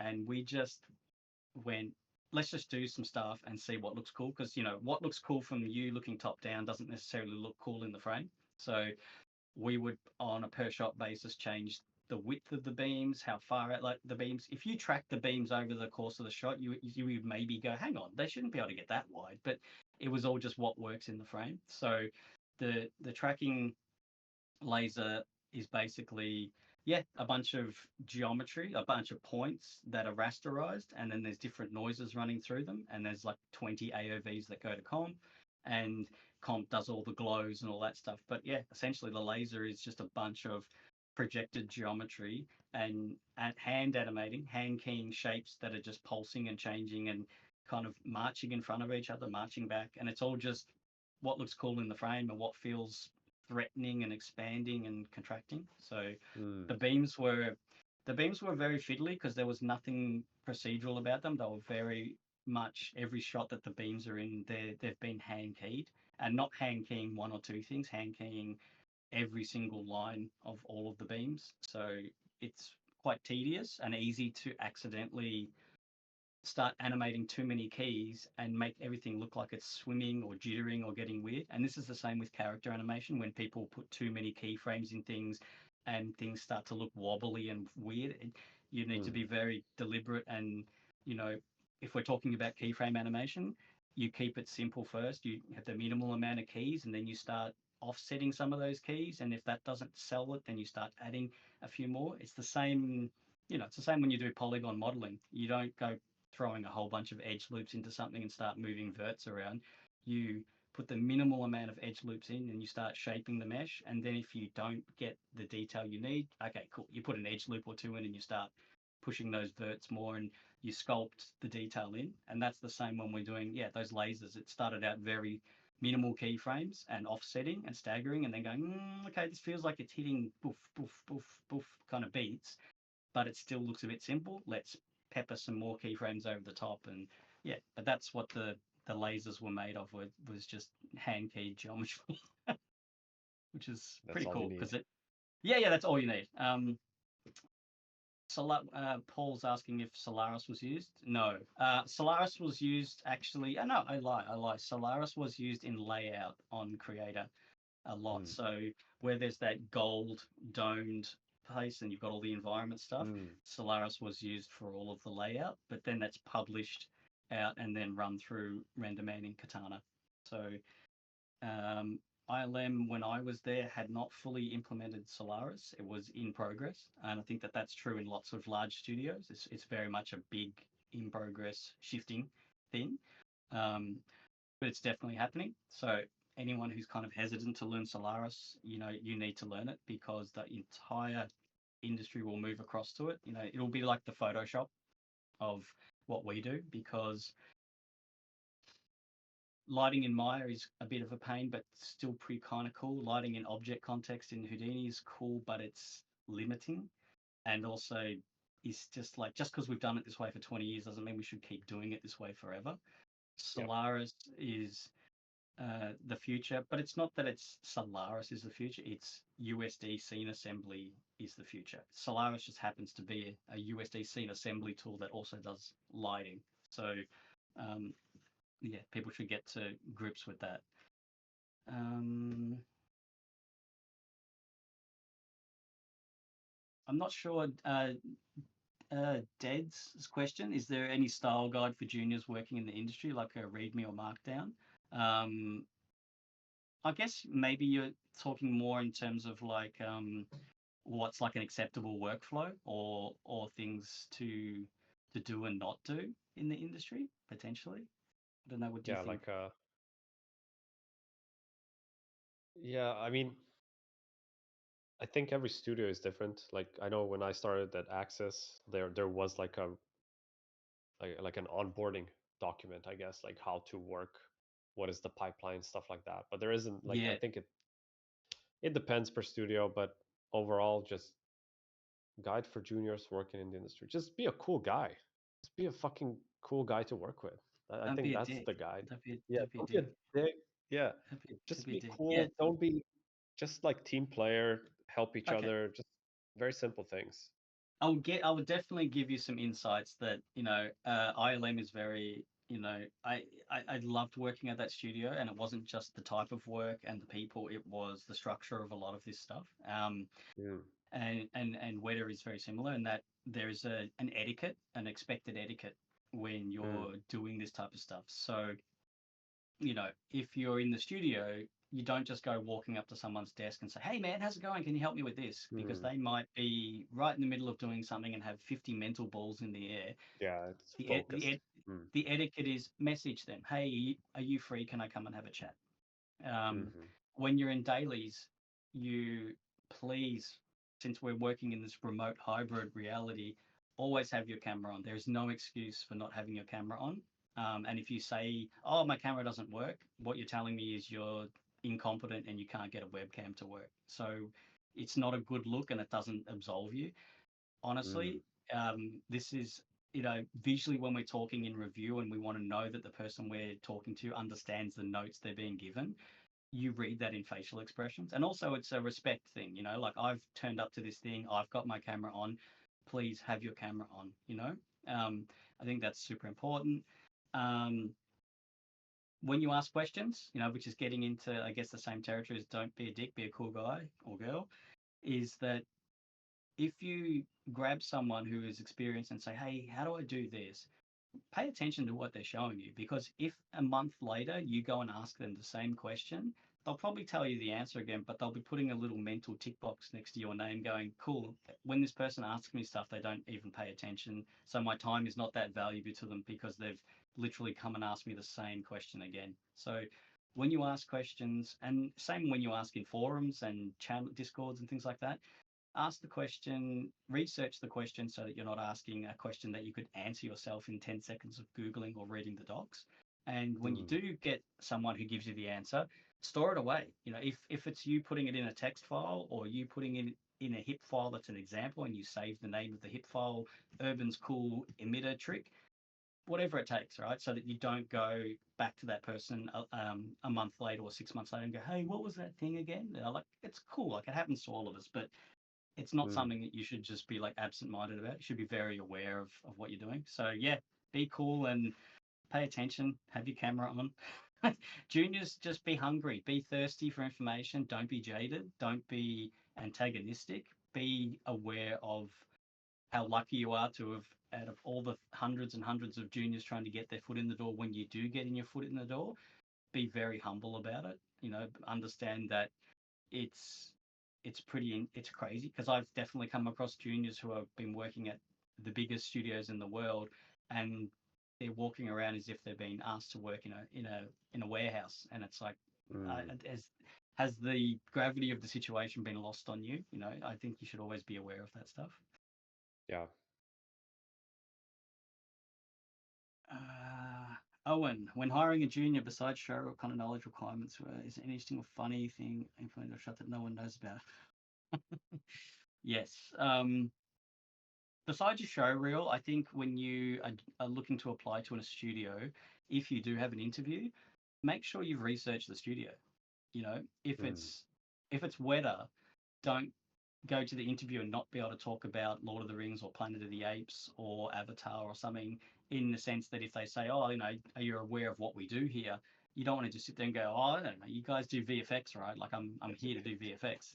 Like, it's one way to just go, boom, So, research the place you're working at. And that's what I did with Allura. Like, when I came for the interview, it was like a digital janitor's position. But, in the interview, I said, I've looked up everything you guys have ever done. You worked on this movie, you did this, and I'm sure half of that wasn't needed, but it definitely showed them that I was paying attention to the place that I was applying for, and I was aware of the gravity of the place that I was applying for. It wasn't just a job. So be aware of that. As far as sneaking any cool things into shots, anyone who's been around for a long time and done effects in 3ds Max, which our studio was a Max studio up until 2014, pretty much every destruction shot has a Max teapot and flying through in the debris quite often. In the creator, and Indiana Jones, definitely. There was some destruction of the plane in Indiana Jones where assets had not modeled any interior of the engine. So, we're going to smash it apart. We need some kit bash geometry. So most of the time, the inside joke is just use the R2-D2 model. So you would load the R2-D2 model asset and just grab all his little nuts and bolts and panels and then just emit them into a destruction shot. So there's literally hundreds of shots there with R2-D2 get debris flying around, which is pretty cool. Damn, that's a good one. Yeah, it's a funny one. Yeah, it's definitely one that. But we've been talking about that lately. Like, with RGB channels, could we hide some message in a smoke sim that if you wear special colored glasses in the theater, you could see the us giving you the finger or doing something in the clouds. So I don't know if I want to ruin my career on this joke, but maybe when I'm done, maybe when I've had enough, we're gonna make some special RGB volume message. On the last movie you do it, and That's then you're it. out. That's it. It's just poof, I'm done. That's the mic drop moment. Yeah.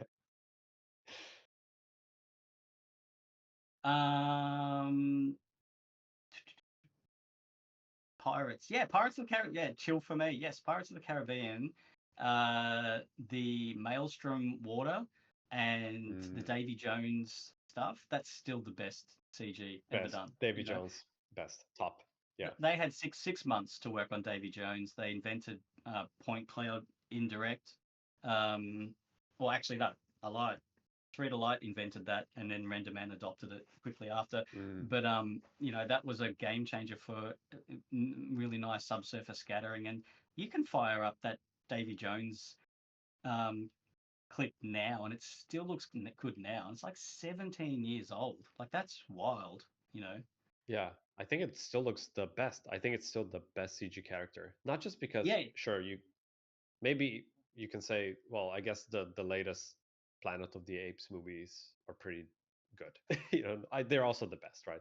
But I feel like for the age and the technology they had and the computing power, Davy Jones the best. But also in terms of the performance, I feel like they did something special yeah, performance wise on Davy Jones. It's just magical.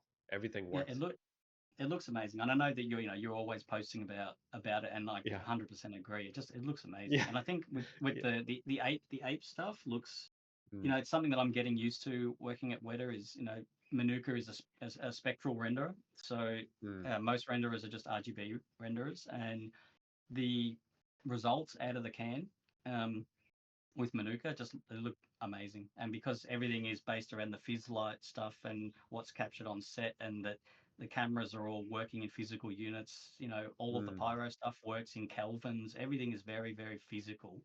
That it looks amazing. It looks, and I'm very, very sort of happy to be working at a studio that still has an R&D team and pushes solvers to do more intricate things, pushes renderers to do more intricate things, and it's still kind of like pushing the industry forward, like pushing the quality of the output forward. Mm. Like it's never just resting, going, oh, cool, we're done. We've done hair, we've done subsurface, we've done explosions, we've done this, we're done.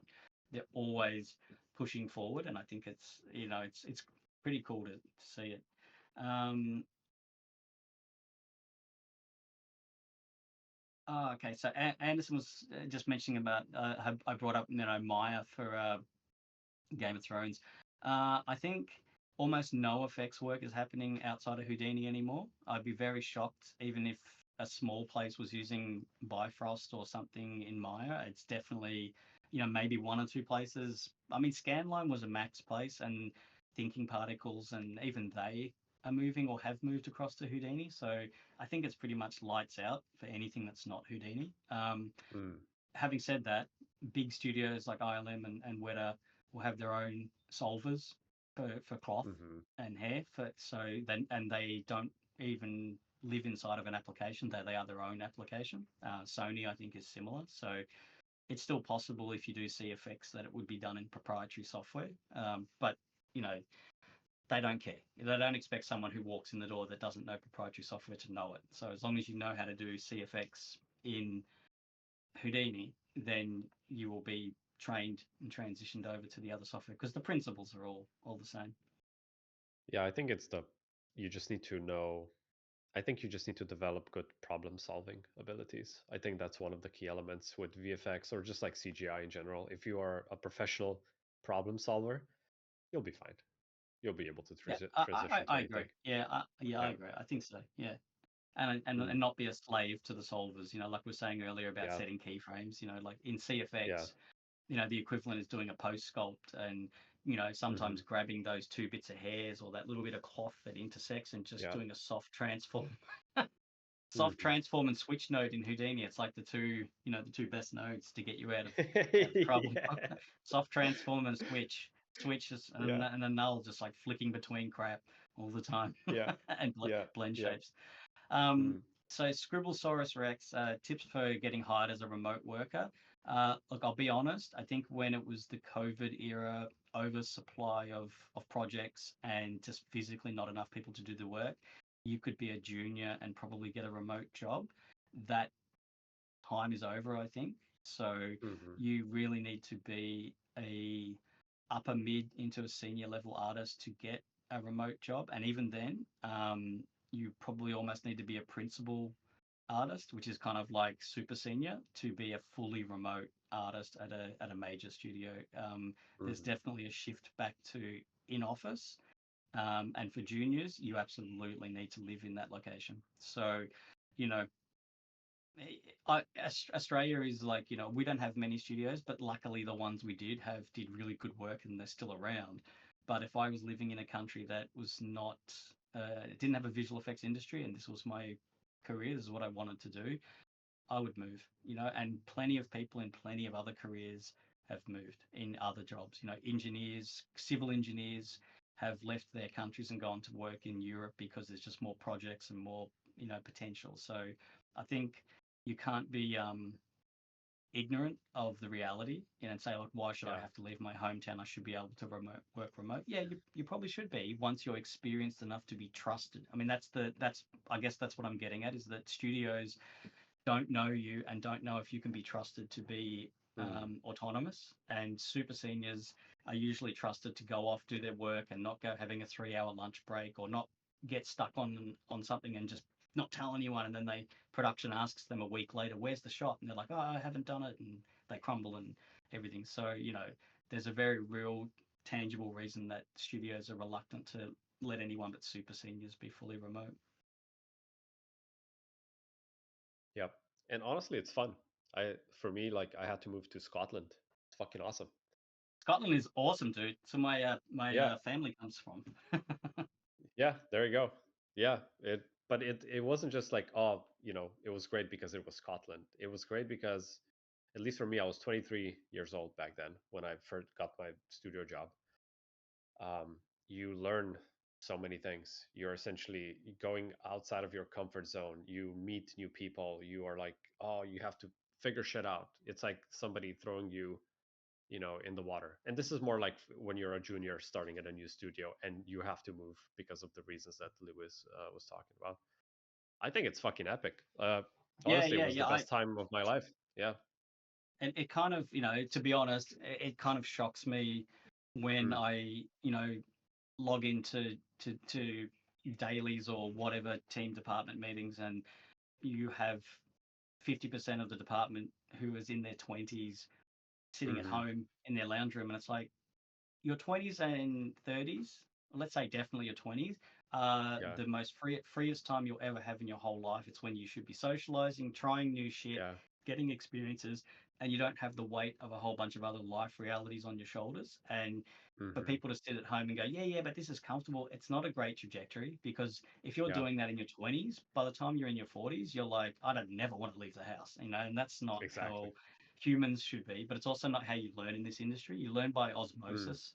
And if you're a junior in the studio and you walk past a senior's desk and they're doing some cool shit, and you say, "Hey, that looks amazing," they might go, "Cool, come and see me after lunch. I'll show you what I'm doing." Or, "Yeah, yeah, cool. Pull up a chair. I'll show you right now." And you might only get 20% of what they're saying, but that sort of, you know, learning by osmosis happens so naturally compared to scheduling a Zoom call. Yeah. Being in the kitchen and making a coffee and overhearing two other seniors talk about some problem, Yes. and you go, "Oh, okay, that sounds cool." Or you just talking shit to someone while you're making your coffee, going, "I'm so stuck on this, it's killing Yeah. me." And someone Yeah. walks past and says, "Oh, dude, I've done that 1,000 times. I'll send you a hip file." That you will become such a better artist quicker if you're physically there. I 100% agree with That's you. yeah. Oh, I miss that honestly.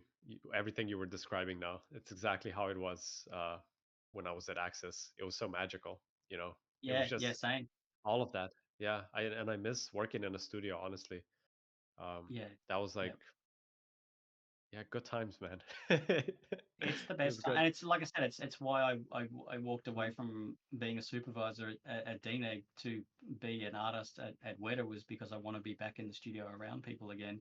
And Yeah, definitely as a junior, if you go to the pub lunch or just whatever on a Friday, and you're sitting on a table with people who've been doing this job for 20 something years, and they will invariably talk shop about what's going on, you'll pick up yeah, so many things that it's just, there's no Zoom calendar for this stuff. There's no no. one's going to go, "Cool, cool, schedule the pub catch up random shit talk meeting." It's not going to happen. Yeah, yeah, um, Anderson's asking, no, hang on, no, Jeff's asking about Loki. I think that multi-solver stuff is definitely different from regular Houdini, and I'm not sure how much I would be able to say without getting clearance from WETA about Mm. any of the Mm-hmm. pyro aspects of the solver and stuff like that. So I could only say, like, what if you're interested in what's happening with the pyro aspect of what we do at WETA.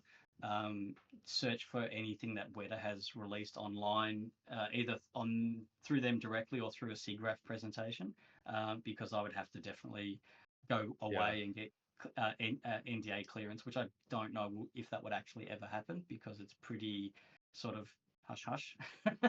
Yeah.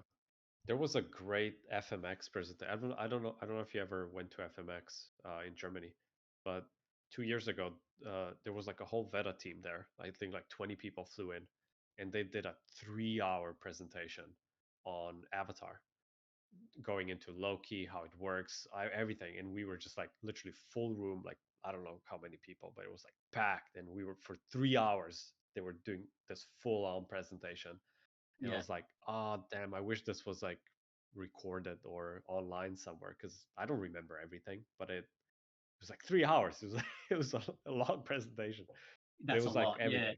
Yeah, Yeah, well, I mean, I think yeah, there probably is definitely a decent amount of out there. One thing I would say is that the push at WETA is for multi physics and state machine type stuff, so that yeah, if water transitions into spray, it transitions into aerated particles and then transitions back. It's very hard to do that as three separate sims and make them look like they're all living together and then make them look like they're interacting with each other. You require super seniors to be able to do that and not make mm, it look like what it is, three separate sims pretending to interact with each other. So the whole premise of Loki and all that state machine multi-physics stuff is let the two-way coupling and the multiple states of interaction influence each other naturally. So simulations might be slower, but yeah, the results are closer to getting sign off sooner. So junior artists can output what would have been in normal Houdini a senior level task. So it's yeah, kind of like using a sledgehammer to crack an egg in a way, but it means that you don't need to just have a department stacked with super seniors because there's not enough of them around. And every year, the fidelity of what's expected from the audience goes up, doesn't go down.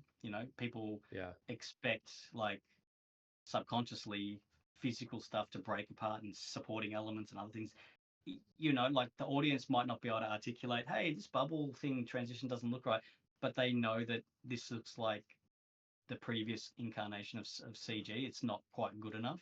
So that's yeah. where the multi-state stuff, multi-physics and state machine stuff comes in. You think that's gonna Um, get implemented in Houdini at some point? Because a lot of the uh, tools that, stuff that ILM does or like other big studios eventually in some form gets implemented in vanilla Houdini. You think that will yeah, ever happen or well, I guess, like, for people who haven't worked at um, ILM or say DNEG, the SOP bullet tools and SOP sort of flip stuff and SOP pyro, that all came from ILM and DNEG. So yeah, the idea of SOPifying stuff to simplify and make things modular and also reduce licensing costs, because when you don't have to be in a .NET, you're not pulling an FX yeah, license, yeah, is a very real financial reality.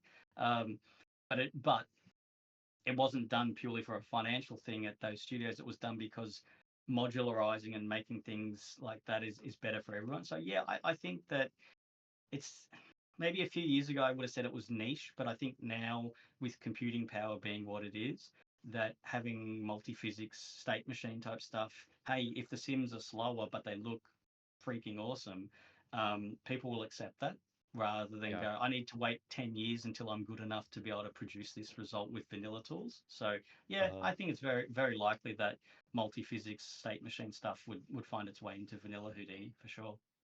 Sweet. By the way, how much time do you have left? I don't want to keep you because I know you have to go back to doing another big movie. But why you just, This is or it's you took the Sunday. day off? This is Sunday Oh, here. dude. I don't have Oh, to do dude, that's shit. right. I don't have to Dude, do I shit. complete. All this is holding me up from is making eggs. Like, you guys are holding up my eggs and breakfast, which is fine. That can wait a little bit of time. fine. Dude, I completely forgot it's the weekend. My time is completely off because I work every day. I have no idea which day it is. Yeah, yeah. No, I just look in my that's good. That's good. That's what everyone should aim towards because, then every yeah. day has possibilities. Every day is Saturday, open with potential. Not Monday, because everyone knows Monday sucks, right? Yeah. And Okay, then no, no, let's, dude. It's up yeah, to you how if many it, questions. Yeah, if you want to continue, let's let's just do it. like I've had my coffee, I've had a piece of toast. Like, let's just do this. All right, Let's all keep right. rocking. All right, so where are we up to? We're up to uh okay, so Lox is saying I work freelance as a videographer, I make commercials. I'd like to start incorporating more VFX um, Hmm. stuff. I guess that would be something that you or Eva could answer better than me because I guess it's marketing services and things like that. Maybe it's not so. Who can who can I talk to about marketing services like that? I don't understand the last bit of the question. Um, maybe Or Locks, if you maybe it's can like rephrase it. yeah, or maybe he's asking about how we can make people aware of what he does so we can get into film industry potentially. Yeah, maybe try rephrasing it. Yeah. Chill for me. If you learn something in one DCC, you're looking for the same parameters, the same settings, another have the same sort of well, it depends. I would say render engines are probably the only ones where the parameters of in one DCC should be exactly the same as the parameters in another.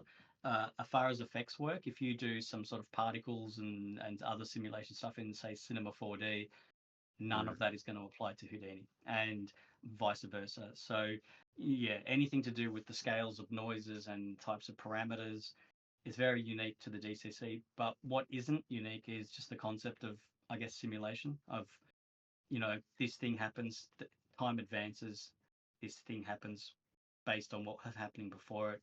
Gravity is gravity, force is force, drag is drag. Those physics type things, they translate automatically to everything. So some of the parameters of drag and gravity and velocity and all that kind of jazz, temperature, they will definitely translate and make sense and they should be similar.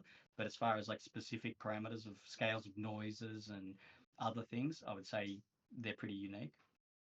Tom's asking about creator, do you have to do compositing or slapcom? Yes, absolutely. So some effects departments will really just get you to make your effects elements and go hand them off. Sometimes even a flip book from the viewport is enough. I personally, I guess because I was so into lighting and rendering, I don't like doing that. If there's a mandate Mm. to do it, I would do it. But generally, I would like to light my own stuff. And, because the idea in effects is that you're selling your effect to the supervisor. So you want to sell your effect in the best possible light. So if you're just doing a flip book and the densities don't look correct or there's no lighting in the flip book, so it's hard to gauge what the weight of this smoke is when it's actually lit, you're going to have a hard time getting sign off. If you whack a couple of lights in and do a half-assed low sample mantra or karma render, you're going to let the supervisor see much more clearly the the effect that your effect has. So they can look at it and go, shit, all right, I've got a pretty good idea when this comes out of lighting and goes into comp, how it's going to look. Yeah. So I would even go so far as to do my slap comps to be I match the black levels and that kind of jazz, just so that there's no, I'm doing the best thing I can to go, look how cool my shit is. Like you can totally use this. Approve it, please approve it. um, Yeah. for the 100%. laser stuff on Creator, yes, because so much of it was driven by The compositing, glow. uh, Just the glow. glow and yeah, just glow, glow everywhere. So much of it was based on that I basically just had to look at a really rough viewport representation and go, I think this feels all right. Submit the renders, and then when the renders come back, drop them in the comp and start playing it through and go, this looks like shit. And then Hmm. go back and nudge. So yeah, but the newer versions of Houdini, the viewport rendering is pretty good and is only going to get better. So you could potentially just be flip booking with actually half decent lighting to Yeah. get through your stuff. I think for Uh, me, especially magical effects, you need to do your own renders and pre-comp, like a slap comp 100%. with any mat, or electricity. Electricity, it's just lines. Yeah, It's like very yeah, simple geometry. You have to put like nice. You need some cool AOVs, nice glow, all of that stuff, and you need to do a slap comp. Otherwise, everybody's gonna be like, what is this? It's just What's spaghetti this bunch of madness. lines? Yeah. I think, Yeah. and, and that is true for Sparks. Sparks is definitely one of those It's ones where, okay, if it's just a flip book, or even if it's just a render, it's like potentially just a bunch of glowy lines. But if you get it into comp and you're going to push some glow or push some grading, and you maybe have an RGB mask across those sparks, so you grade each of them slightly differently, change the intensities, the Yep. supervisor is going to look at this and go, "Oh, I can see all the variation. This looks awesome." And I've seen sparks get approved and not get approved simply by the slap comp, showing, Yeah. look how cool this shit is going to look. So yeah, I'm a massive fan of jazzing up my effects work out of comp, and I know that you are as well. So yeah, Yep. everybody should do it. Jazz USD, jazz it up. jazz it up, USD. So yes, I think it's the reality. It's not just something from Pixar. It's not just some whatever. That's if you hop on Reddit, you'll get a bunch of people shit talking who've never used it and who don't know what they're talking about, and say that USD doesn't solve any problem, and it's like such a load of shit. It solves Yeah. so many problems that it's not funny. And it's two things, right? It's a scene assembly language, but it's also a storage format. So even if you were using USD just to store geometry, um, Alembic is 15 years old now. So if you go and cache out 10 million Alembic particles and 10 million USD particles, the USD particles will be a smaller cache on disk, and the USD particles will stream off disk way faster than Alembic, because the USD data formats IO is multi-threaded. It's much more aware of modern processing. So even just as a storage format, USD data on disk streams quicker, and in its cache sizes are smaller. But as far as the scene assembly, I mean, not to waste too much time on it, but for people who aren't really sort of super aware, essentially every DCC has its own language. This is how I'm building this scene. And when it comes time to render, every renderer has to go and interface with this DCC and go, "Oh, thanks," and it crunches all this stuff and turns it into something it can render, right? But it's unique to that application. So Maya's native format crunching into something RenderMan can render. Cool. I cannot use any of that anywhere else. So what USD is addressing is saying, cool, let your DCC do what it's going to do. Let all the tools that you always use do what they're going to do. But when it comes time to authoring this scene out, I'm going to author it in this format that is universal, and someone else in another program can literally open up the scene that I've authored, and the instancing and the layout and all this stuff, the cameras, the lights, shading, it all loads into the other package.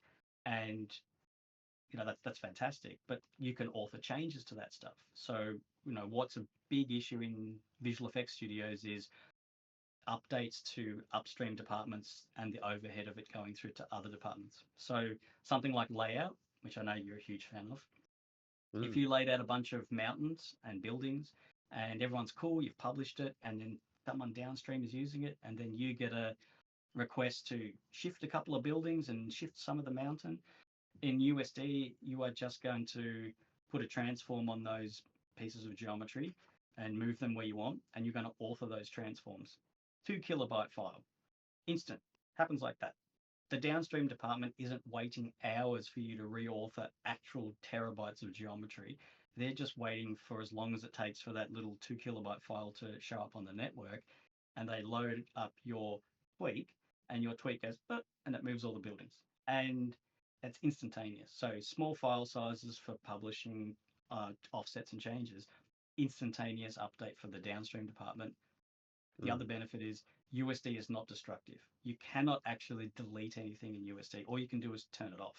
So if someone says, shit, I need the previous version of that layout, or I need the version of this piece of geometry that effects was breaking, I need the version before effects broke it in my lighting scene. You go, cool, turn off the effects publish for that, which was overriding the asset one. Cool, now I'm back to the asset one. Or effects is great, but I need to nudge it a bit. Cool, put a transform, publish, boom, instant. So USD helps with sharing for multiple departments, multiple applications, but it also means that the changes that you author aren't old school physical geometry changes. So what's traditional in a lot of things is like layout is a big one. Is you move all this layout shit around and then you go, damn it, we got to change it. You go, cool, that's going to take 6 hours to republish the layout geometry because we're physically writing out Mm, geometry that you moved. And it's insane, right? Because the geometry hasn't mm, changed, just the position of it's changed. So it's beyond stupid to be publishing heavy geometry, takes disk space, takes processing time. Better to author out simple transforms. And other studios in the past, DNEG definitely has made its own version of USD, which does operate on transforms and points, and it's beautiful, but it's unique to DNEG.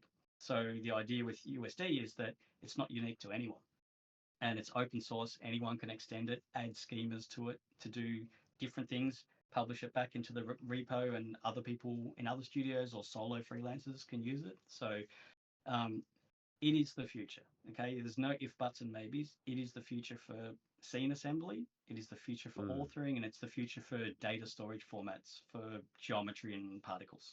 It's so yes. Sorry to for be sure. long-winded about it, but get on it. Yep. um, Render engine and USD stuff, workflow for. I guess we kind of I was just reading Baymax's question. Mm-hmm. Um, Mm-hmm. I guess it's kind of what we just talked about.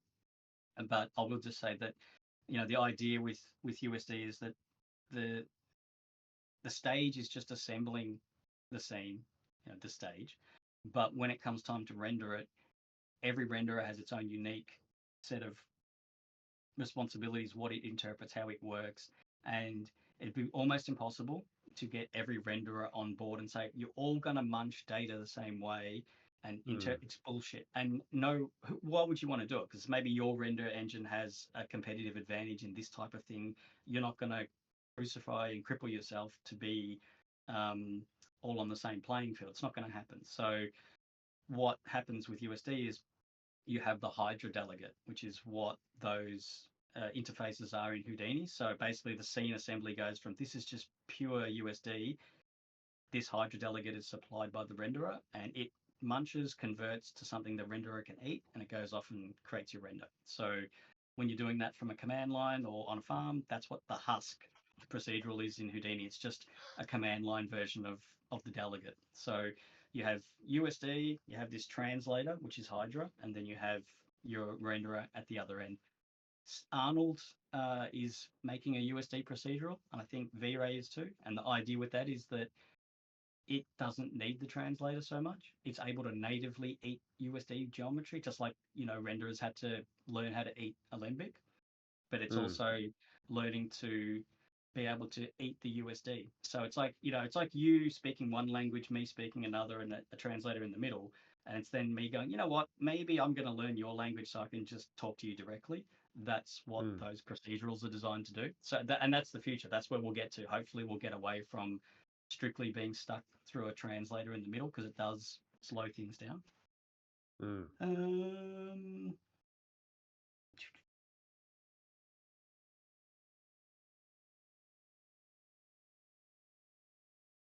Okay, so Pierre was saying, how can we push our vision and understanding of physics? And do we do podcasts? I mean, what do you use as far as your kind of like staying up to date, or what did you use in the past to watch and listen to for physics until you got it, till you understood it? Where is this question? I don't see it. It's just on. It's below Z's question. PSC. How can we push our vision and understanding of physics?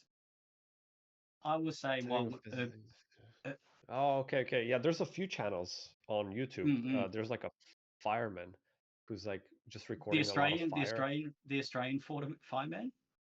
There's a few of them. I don't know. Maybe he's Australian. I don't know. Yeah. Maybe, There's an maybe. Australian dude who makes these fire videos that are Yeah, insane, like breaking down the physics of them. Yeah, they're awesome. yeah, yeah. Yeah, I watch stuff like that. There's like this other channel called Smarter Every Day, I think, or something like that, where they do a lot of physics, like actual physics experiments, and like they go deep into the papers. For me, I mostly just eyeball stuff. I watch a lot of Mm-mm. references, and then sure, like in Houdini, in most cases you try to eyeball things, and I guess it comes down to taste and that feeling.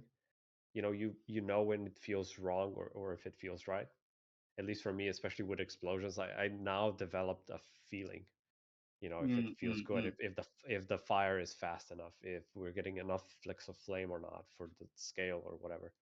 But I think Yeah, it's just yeah, because I watched a lot of reference footages. Like always, I always had references on on a screen and comparing it all the time, like A/B testing it a lot. So stuff yeah. I like think that that. that's a really good point. Is that Yeah, you should never stumble into the look of something. It should always be based on a reference. So yeah. you should do exactly what you said. But even we have a lot of rules around when you're submitting your dailies that you put your reference in the slap comp so that the VFX supervisor can go, what are you referencing? Like, because they might not know.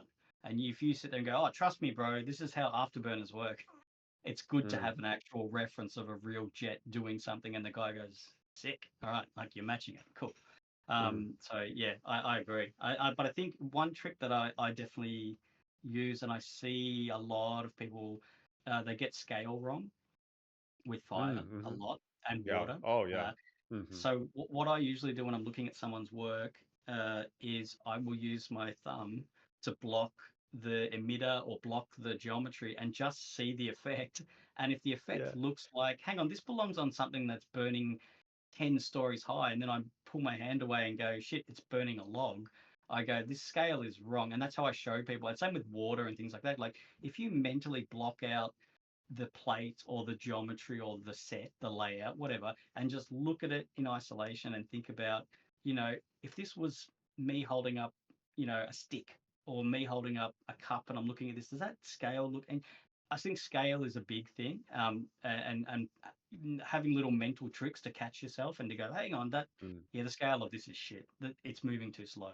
Um, One trick I would highly advise people do is if they're working on a shot for more than a week, which definitely happens, is to flop the shot. So yeah. what quite Yeah. often happens is you'll get used to working on your shot, right? And your effect is always coming in from screen, right? It's always coming in. And you get so used to seeing it, you stop looking at it objectively and you start paying attention to these other things. And you might still be getting notes, or it doesn't quite move forward. It never moves forward. And it's because you've gotten so used to this thing coming in from screen right, you're almost not paying attention to it anymore. And when you flop it over and it's now coming from screen left, you get a fresh take on it and you might realize, shit, on first read, I'm now looking at this thing way more than I was looking at it when I was watching it the correct way around 20 times over a week. And you start to go, shit, someone looking at this in a movie on one run, one time only, they're going to look at this. They're not going to look at this other thing. So, at the very least, like flopping it when you're working on a shot long term helps, refresh your brain, to seeing something in a fresh light, but also grabbing one of your colleagues and just saying, hey, can you watch this and tell me what you think? And they might find stuff that you've missed, or they might get a totally different read and pop up some really good notes. So, yeah, I think that's a really good way to get like reference and understanding and keep your brain clear for physics. Yeah. Yeah. Scale is hard. It's a lot of Scale is very hard. practice. Yeah. Yeah, I think you're Yeah. right. Yeah. What I tend to do normally is, because how quite often you're in bullet or even in flip or whatever, you might be working at 10 times scale or something just because the solver doesn't like working at macro because for whatever thing you're Yep. doing. Um, Yep. I usually make a generic piece of geometry that I know, like this is a house brick or this is a fucking whatever, and I Mm, drop it and nothing else is happening in the sim. And then I look at how quickly it's falling versus reference that I find online. Or if I just go outside my house and go, all right, I'm going to climb up on a ladder and drop a brick and time it and see how long it takes to hit the ground. And then I use that reference to set my gravity and drag appropriately so that when I drop this brick or I drop this tennis ball, the drag's working correctly for how it should at the scale that I'm working at. And then I know I've got a mm. baseline. I know that this working file that I've got for generic drag and the gravity, this thing's going to produce already pretty correct results out the gate. But yeah, you're right. Scale is very hard. Yeah. There's a thing called in science where they have forgot what the name is. It's not called a baseline, but it's called something like your main reference, the thing you're referencing I'm gonna try to Google it, but Yeah, we want the correct term. We don't want some made up term. Um, yeah, lo- yeah, I'll Google it. Located fanatic. Does it give you a better possibility to get hired if you understand and know other areas? I think it's only a good thing. I mean, might be tricky to show on your reel, but then again, maybe not. I mean, if you were applying for an entry level effects artist position, you probably wouldn't have poly modeling on your reel. But what you could have, if you were okay at modeling, is you might model the actual thing you're destroying in your example shot. And when you have your interview, you talk about that and you say, look, I do a fair bit of modeling. And again, if your effects reel has decent lighting, they know that you didn't get someone else to do the lighting. So that they kind of automatically know that you know a bit about lighting. And I think it's only a benefit. It's nothing worse than people not understanding the implications of what they do on downstream, and also not understanding the overheads of upstream and getting impatient about things. And it's like, hey, look, if you learn a bit about these other departments, you'd actually know that's quite involved and that's going to take quite a while. So different studios handle it differently, but you as a person, yes, go and learn a little bit about other departments. As an effects artist, absolutely you should know a bit of lighting and a bit of comp, and you should know some basic modeling terminology for poly modeling, deleting faces, what vertex winding order and normals do, because you're going to be publishing geometry that someone who has to deal with all that stuff is going to be dealing with, and they don't want to.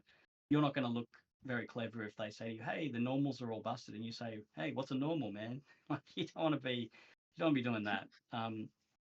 WETA has a very interesting setup where they hire entry level people into what's called an ATD role, assistant technical director role. And those Mm. people are typically rotated out of every single department in the company over, so you do 2 months or 3 months in each department. And then after you've done every department in the company, you tell them what department you would like to enter into as a junior. And that you end up in the department you should be in, but you also end up with way more understanding of the other departments in the company than someone who just only knows the thing that they're applying to do. So you can't all be ATDs, but you can go off on your own and learn stuff about other departments. But for an effects artist, any effects people, which I guess there's a lot in Double Jump, is that Yep. understanding the impact of what you make in effects on lighting, and you're only going to understand that if you try and light your shit yourself and you go, oh, this is really slow to render, oh, this is really slow because of the motion, but this is really slow because of how heavy the caches are. So nothing better than burning yourself to learn how to optimize.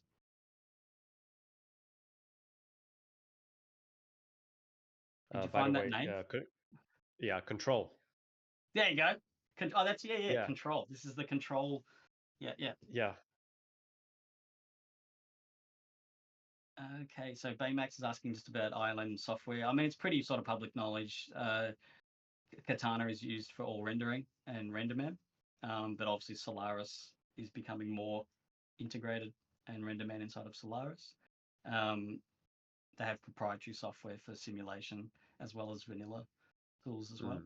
But generally, it's Katana for lighting, and RenderMan 100%. Mantra will also.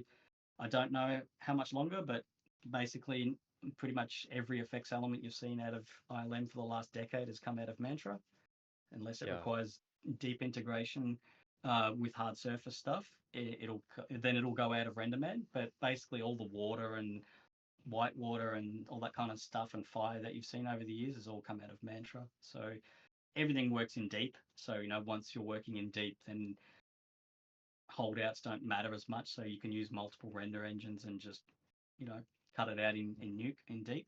So that's another one I guess people should be more aware of. I mean, processors are faster now. Storage space is much faster than it used to be. So, excuse me, deep EXR is not a swear word anymore. So it's Swear word.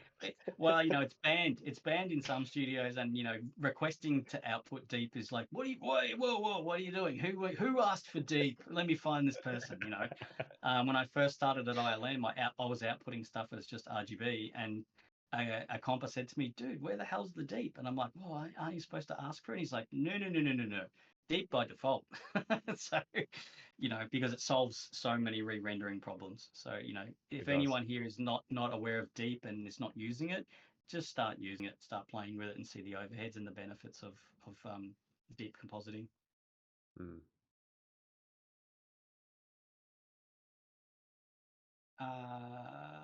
How difficult is it to be hired as a foreigner, even if I'm able to relocate? I think, I wouldn't want to comment too much on what each specific region has with their laws for, visas and all that stuff. But if you're a junior and you require a visa and relocation time versus a junior who lives and can work in that location already, who do you think is going to get the job?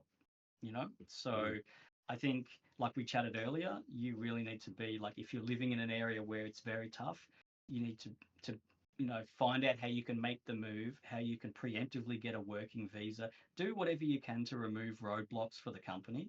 Because if you apply for a job and say, hey, I'm already living here, or I've cleared it and I can live here, I have already sorted a work visa out, blah blah blah blah, that's just less roadblocks for the company to have to go through to hire you. It's not that it's impossible, but in the current climate, and I would say for the next few years, well, next couple of years, Mm. the supply of work is not going to be so massive that they're flying juniors halfway across the world. So I Mm-hmm. think it might go back to it.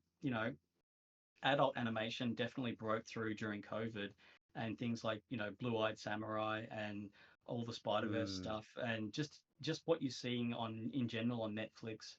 Um, Adult animation as an actual genre now. It's an actual real thing that everybody in Europe and Japan already knows that adult Yeah. animation is a proper genre, but people in America definitely, and Australia, I guess, as well, see that animation has always been for kids. That's not the case Mm-hmm. anymore. So I can see more of adult animation happening and more request for it. So I think that's a growing industry. So things will grow, but we don't always just have to rely on it being a Marvel Cinematic Universe thing for us to have jobs. Like I think there's definitely growth in there. But yeah, as far as being hired, it's like anything, right? You got to reduce the amount of overheads and roadblocks that a potential employer might have. Yeah. What's this? Did you just type ASUS? ASUS, yes. All right, we'll quickly touch on bloody ASUS. Okay, so if a lot of you are working at home and you just want cool tone mapping, you could probably get by with a Filmic LUT, the Blender Filmic LUT, or something else. But um, Yeah. I would have said that years ago and just told you simplify your life. But these days, every studio you work in is going to be using OCIO and ASUS, so you're better off not walking in the door going, "Hey, what's that ASUS thing?" So yes, Yeah. but let's be really clear, for a majority of the students in here and just people watching, at home, your only concern about ASUS is I'm going to use it to transform my input textures, and then I'm going to use the ODT, the LUT, to do some tone mapping so that the toe and shoulder gets nice roll off on the highlights and the blacks, and you go, Yes. this looks a little bit 100%. cinematic, right? That's it. Yeah. You're not going to be using it for archiving CG renders. You're not going to be using it for pulling camera plates into spaces that play nice in compositing. Maybe you will, but yeah, just learn it. I mean, ASUS Central has a lot of cool stuff. The Sony OCIO website has a lot of cool stuff. Uh, I will say I've seen it posted many times. I think maybe even on Double Jump, but definitely on Mm. bloody Reddit and other forums. People trying to use OCIO ASUS and saying that they're getting a different look in Nuke to Solaris, Mantra, whatever, Maya. Yeah. This is only happening because you're using an OCIO variable inside of Houdini, a different one inside of Nuke, a different one inside of the other application. It's completely incorrect. What you want to do is set up one system environment variable, OCIO equals the path to the config. That's it. Then every application you launch, Houdini, Maya, Nuke, Katana, they will either automatically see it or you point them to it, and then that's it. Yeah. Every application is using the same reference config, and all your renders with the ODT, the transform, they'll all look the bloody same. That's all you Yeah. need to do to not make yourself cry. Yeah. Uh, I oh, I saw that some people had an issue with that, and also every time somebody, especially in my workshop, when they make even a flipbook or a render of an explosion, it's always clipped because if you don't use aces, everything's gonna be clipped, especially fire and explosions. Like there's no way you can get away without using aces or No, no, something and it's similar. it's But it's so funny looking at really old CG where you haven't got great yeah, great compositors, where you've just got people, it's basically RGB transform, and you go, ugh, this looks so murky and crap, which means yeah, when you look at old movies with good fire and smoke, you've got some kick-ass compositors pulling the transforms around and making this stuff look spicy. Um, and like I think I was rewatching Two Towers the other day, and it's like all that fire stuff, is just sprites on cards, and it's 20 something years old, and it's graded perfectly. It looks amazing. But ASUS means we don't have to worry about that. So yeah, I feel your pain mm, when you see those things clipped. You want to scream. You want to scream. I think I do. I do scream. mm, mm, Um, where Baymax is asking about rendering huge effects stuff. Um, yeah, look, the key with rendering large effects elements is, we break it apart into passes. Deep compositing helps with re-merging things back together, but optimization is a big one. I mean, I know that I did that Sid Hug presentation on volumes and stuff, but it mm-hmm, goes for everything. I still see it happen a lot where an effects artist will do a pop sim and cache out their particles, and it's got p scale, it's got velocity, maybe it's got age or something on it, but it also has the other 25 simulation attributes on all the points that aren't used for rendering. And caching that to disk is sometimes like bloating the cache on disk by 10 times because you're storing oh, all these extra huge. attributes that don't mean anything. And I've had effects artists say to me, yeah, but the renderer doesn't see them and doesn't use them. Who gives a shit? And it's like, that's not the point. The network sees it. So when the render Mm, farm machines try and pull these ridiculous caches off disk and drag them across the network, guess what? That's why your Houdini session is slowing down, because the network is slowing down. So your laziness is now impacting other people in the company. So you want to, when you're writing out your effects stuff, whether it's geometric data or volumetric data, nothing should exist there that doesn't need to exist for rendering. That's it. Absolutely nothing needs to exist.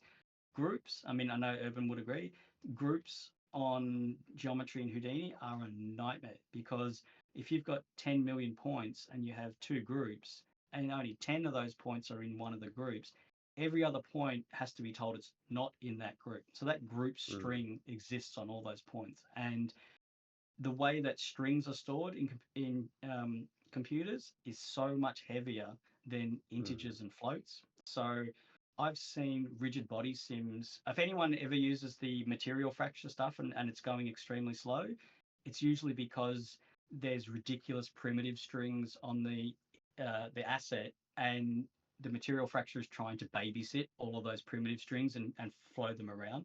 And a string of letters is so much more computationally intensive to store and retrieve than float values.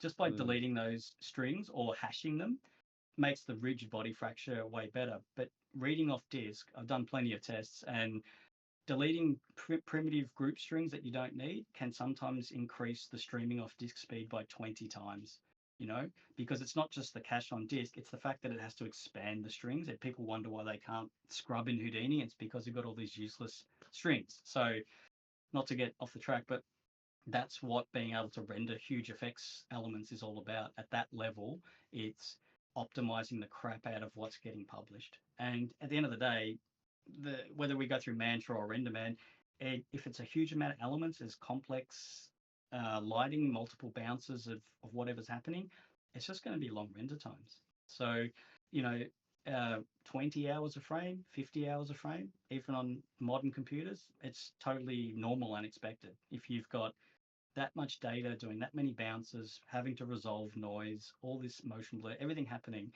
it's really just, okay, this gigantic effects element can't be broken apart into multiple elements because it's just not going to recombine nicely.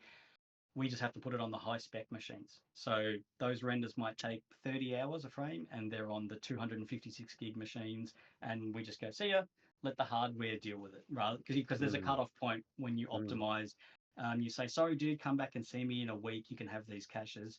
That's stupid. You should just lean on the hardware, let the hardware do the heavy lifting. So that's my advice on how we deal with like huge effects renders.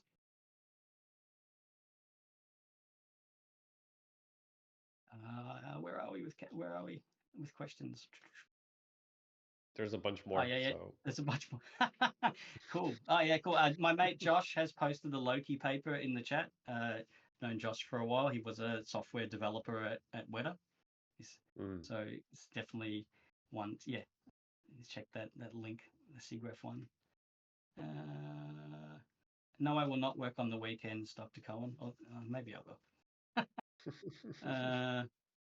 All right. Owen is asking, without breaking NDA, what's the most enjoyable part of your current work? Honestly, it's not even an NDA thing to worry about, but I would just say being around people again, working in a studio versus working remote. And there's a lot of really clever people at WETA, a lot of people that have been there for a long time. A guy I'm sitting next to worked on the two towers.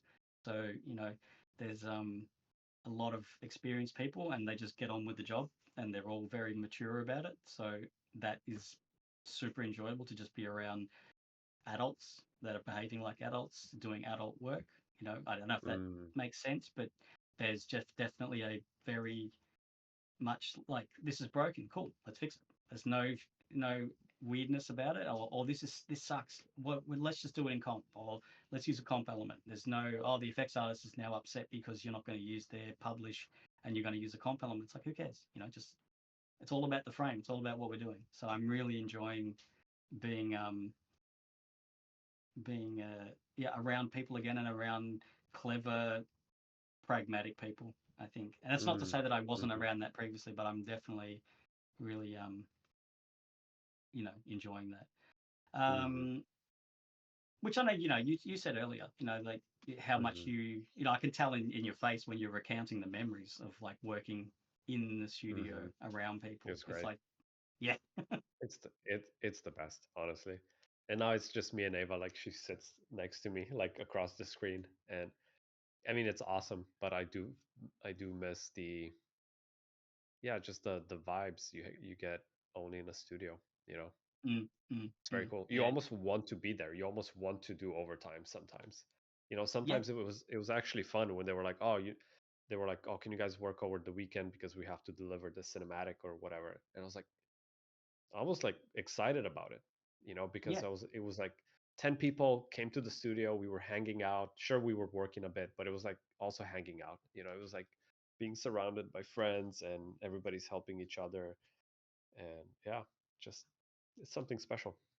Yeah, I agree. And I think that's like, it raises an important thing. And I think that there's a lot of, I want to keep bringing up Reddit VFX, but there's definitely an attitude there that no one should work over 40 hours. You should never do overtime. And it's like, have you never worked in another job? Plenty of other jobs. Someone's working at McDonald's and someone calls in sick and they have to work 3 hours that cover that person's shift. It happens all the time.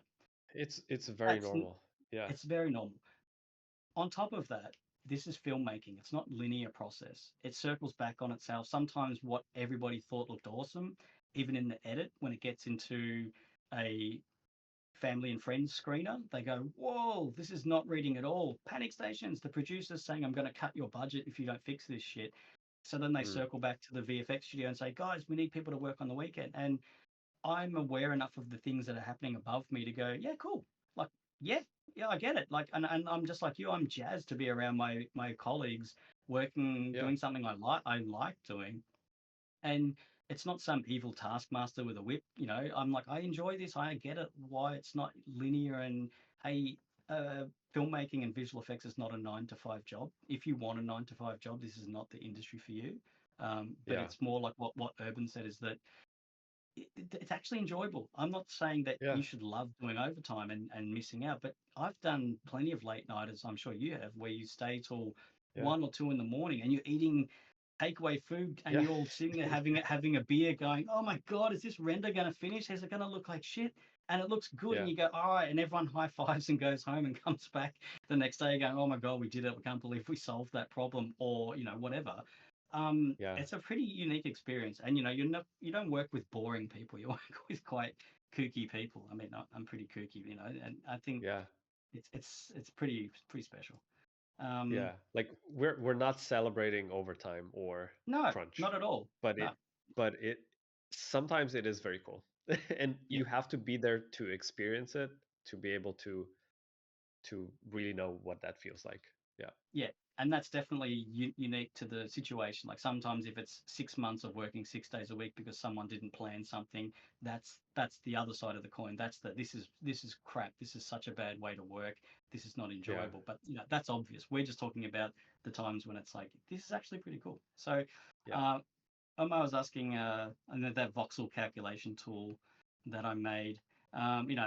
We published it on the Double Jump site. It's it, Mhm. that one that came from when I was at ILM.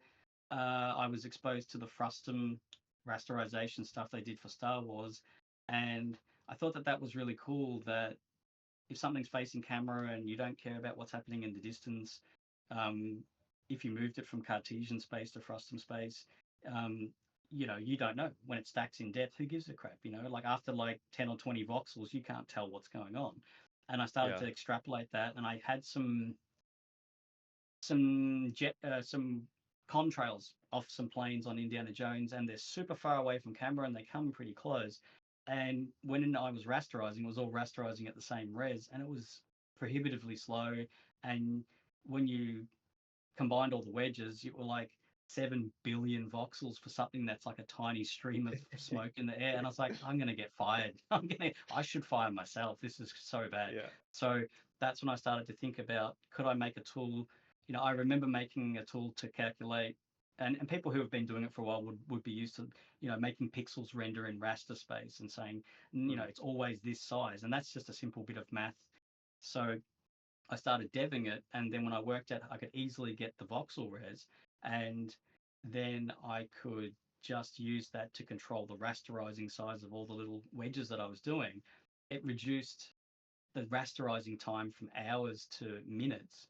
Caches on disk were tiny, and the renders looked identical, and everything went through quick. And I was like, I got to share this with people because this is literally saving the company time and money. It's saving me time and money because I don't have to submit these wedges to 20 machines on the farm and wait for 4 hours and hope they don't crash because they're rasterizing to hell. So that was the inspiration for it. And yeah, it kind of just went from there. And we used it on Furiosa, because we're doing lots of cars with dust trails.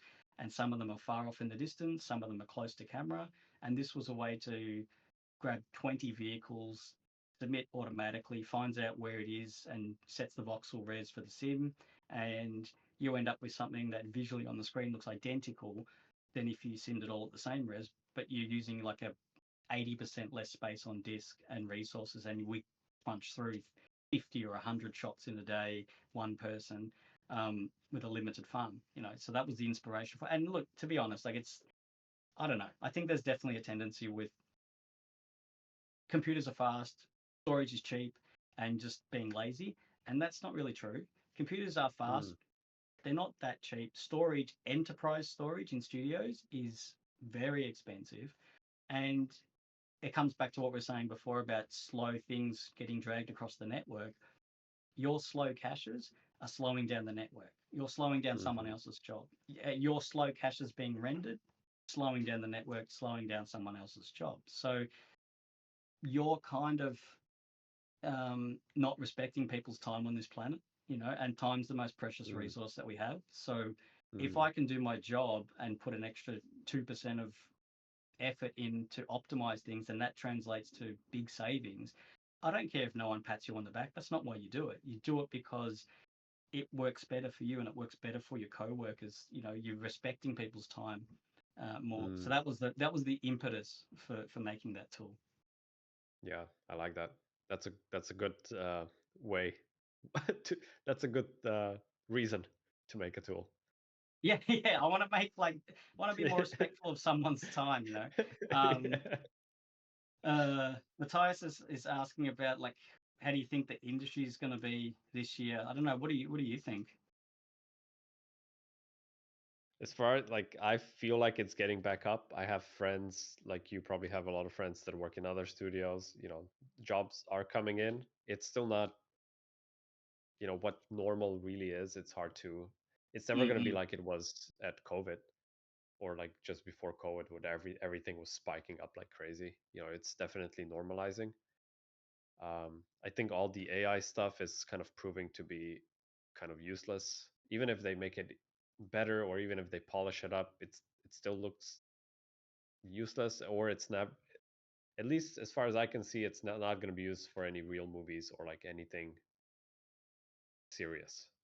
Sure, you can make a Coca-Cola commercial that looks like shit, and for some reason they did it. Yeah, but did you see You know, the payback one that the dude did? He took the Mm-mm. Coca-Cola commercial, reran it through AI, but everybody's face is melting and things are catching on fire and exploding. It's amazing. Yeah. Like and his point was this is the only legitimate use of AI is to take the piss out of something. Yeah, And yeah, so it was good. It was actually pretty funny. But yeah, I think I echo your thoughts. I think that yeah, this year is feeling like it's getting back to normal. Like people are getting actual 6 and 12 month contracts and the yeah. work is coming. But you have to remember that like it's winter in America, and a lot of the Mm-hmm. stuff has been greenlit, won't be shot until it's a bit warmer, and then you get Mm-hmm. plate turnover in July, maybe. Mm-hmm. So I wouldn't say that the hiring is done for the year, but I'd say that it's going to ramp up, and maybe this year is more of the stabilizing year. That okay, things are actually getting filmed, people are actually Yeah, working, people are going back into studios, hybrid yeah, working, and you know, most of the people I know are working. Um, so I think that this year is going to be getting back on track, and next year will be okay. We've now got a couple of years of actually working on shit again. yeah. And I just think that adult animation, like I don't know if everyone's watched Blue Eyed Samurai, but I put it on a whim, and I was like, this show is amazing. Like graphically, it, So it good. is what it is, right? It's 3D treated as toon shading, and it's Sure. reasonable. It's pretty good, but it wasn't pulling any punches. It wasn't sugarcoating. It wasn't hiding nudity. It wasn't hiding violence, and it was So just good. respecting the adult audience. I can see Yeah. shows like that just coming out of the woodwork where people are like, you know what, let's do adult themed stuff in animation. We don't have to worry about live action sets and actors and all this stuff. We can just do it as anim, but we can sell adult concepts and go crazy with it. I could see that Yeah. exploding. I could see it totally exploding. Well, Blue Eyed Samurai, that was actually very successful. And now, Yeah, as far yeah, as I know, Netflix was like they're kind of pushing the studio. They're trying to rush them. They're like, you guys need to do this right now, because it's been like I think almost like a year or like 2 years since it came out. So they're like rushing it because it was successful. And then mm, you have mm, shows like um, Secret Level. You have Love, Death, and Robots. You yeah. have stuff like that. Arcane. Although Oh Arcane yeah. is like Arcane is a nobody can do Arcane. It's that I feel like Arcane is on its own universe. Uh, I you know, 100% agree. Like I had to yeah, like I'm halfway through the second season, and I'm like I said to my wife like, can we just watch one episode and can I chill for a week because there's a lot to unpack visually and mentally, and then I can come back to it. yeah. Um, It, but dude. When I was watching the first season, like when it came out, I didn't want to watch it, and Ava was like, "What? We should watch it. It's great. Everybody's praising it." I'm like, "I know, but it hurts me." Like, art as an artist, I'm like, I know how much work it went yeah, into that, and I was yeah, watching it, and I was like, God, this is so good. I like you said, I literally cannot watch more than one episode per week because it's yeah, just yeah, like yeah, so yeah, good. yeah. I was the same as you. I was like initially watching it going, oh, all I can see is how much work people had to do. But then eventually you get past that and you just let it wash Yeah. over you. But Hmm. it's intense. No, I think that the industry is definitely coming back, but I would say that, like I said earlier, probably the era of the streaming wars and the extra content needed for COVID might not ever happen again. And that means that Hmm. the need to have juniors that can just load a setup and hit a button is not as big as it was, you know. So I think that there's less opportunity for, I'm going to be like very, very honest here. So there's less opportunity for mediocre artists. And Mm-hmm. that's not saying that any of us are mediocre, but it's just saying that 4 years ago, you could be quite a mediocre Houdini artist and have a full time job in a major visual effects studio. That objectively, if I was looking at the quality of the output, I would say like this person is probably a negative contributor. They're literally costing us money having them here. But there was so much work that you're just like, you know what? If they're not here, there's no versions of that shot coming through. So that's better than nothing. And you know, that's fair enough. But there was definitely a tendency for some people to just assume that it was like a gravy train and you didn't have to be that good and try that hard.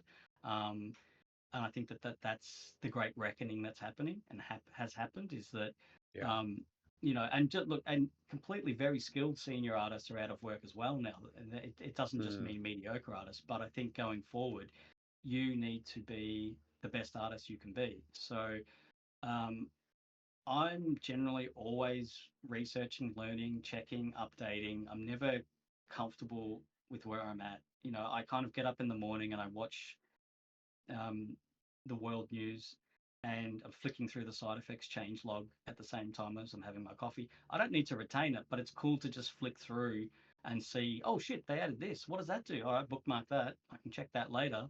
And that's like 20 minutes in the morning that was going to be spent uh, doom scrolling, which I, you know, don't do anymore. And I just use those little doom scrolling moments, which, let's be honest, we all have them, and I use those moments to go and look at shit, research shit, scroll through visual effects stuff and find out about new techniques, tools, workflows, things, cool shit that people have done, and it just informs me more. So for juniors who are still here watching, you know, no matter what department you're going into, try and learn the most you can about it. You know, like the people that know what they're doing or hungry and show that they're willing to learn. Um, are the ones that are going to get their foots in the door. And when their foot's in the door, it's going to stay in the door. Like, be cool and stuff like that, but also be try to show that you're constantly learning and that you know you understand that there's a lot of stuff out there, and that yeah, like you can't know it all, but if you choose not to engage and almost bother and just kind of sit back, you're not going to last. And I think that's the great reckoning that's kind of happened. And also, Mm-hmm. I would say in the past, if you were a great artist but you're a dick, you might have had a pass. But I think now the there's less work, less positions, so they're really going to choose personality as well. They're not just going to go, you know what, we Mm-hmm. need a senior. Who cares if they're a dick? It's getting back to that. No, no, no, like that person's a dick. So you know, I'm not surprised that sometimes there's a lot of comments online from people, and I kind of read the subtext of their comments, and I kind of can go, you know what, I don't know who you are, I haven't worked with you, but I can kind of see you're a bit of a dick. So maybe you're Yeah. not working because you're actually a dick, you know. So it Yeah. comes back to Yeah. what you were saying earlier about being cool. Yeah. Being cool. That's it.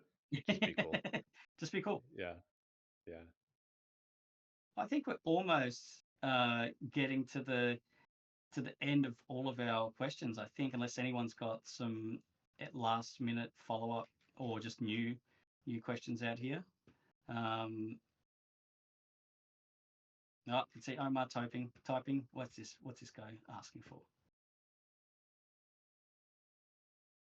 Last two questions, and then I need Yeah. to go to bed. Thanks so much for letting me do this. It's been really cool.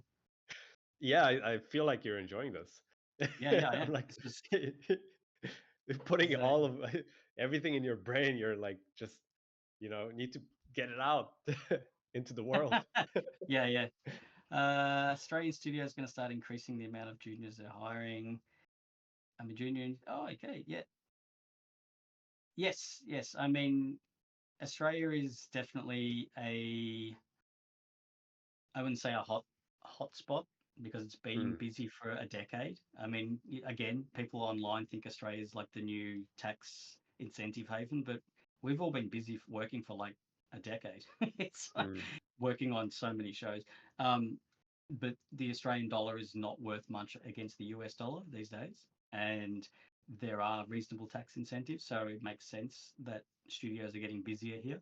Uh, ILM in Sydney just hired a couple of ex-student juniors early last year, and hired some more juniors. So, and Framestore, same thing. Yeah, there's definitely positions, but junior positions, they get snapped up pretty quick. I would just say, send a speculative application. Don't wait for positions to become available. Send your speculative application so that they see on the books that there's a junior ready to go, wanting to go.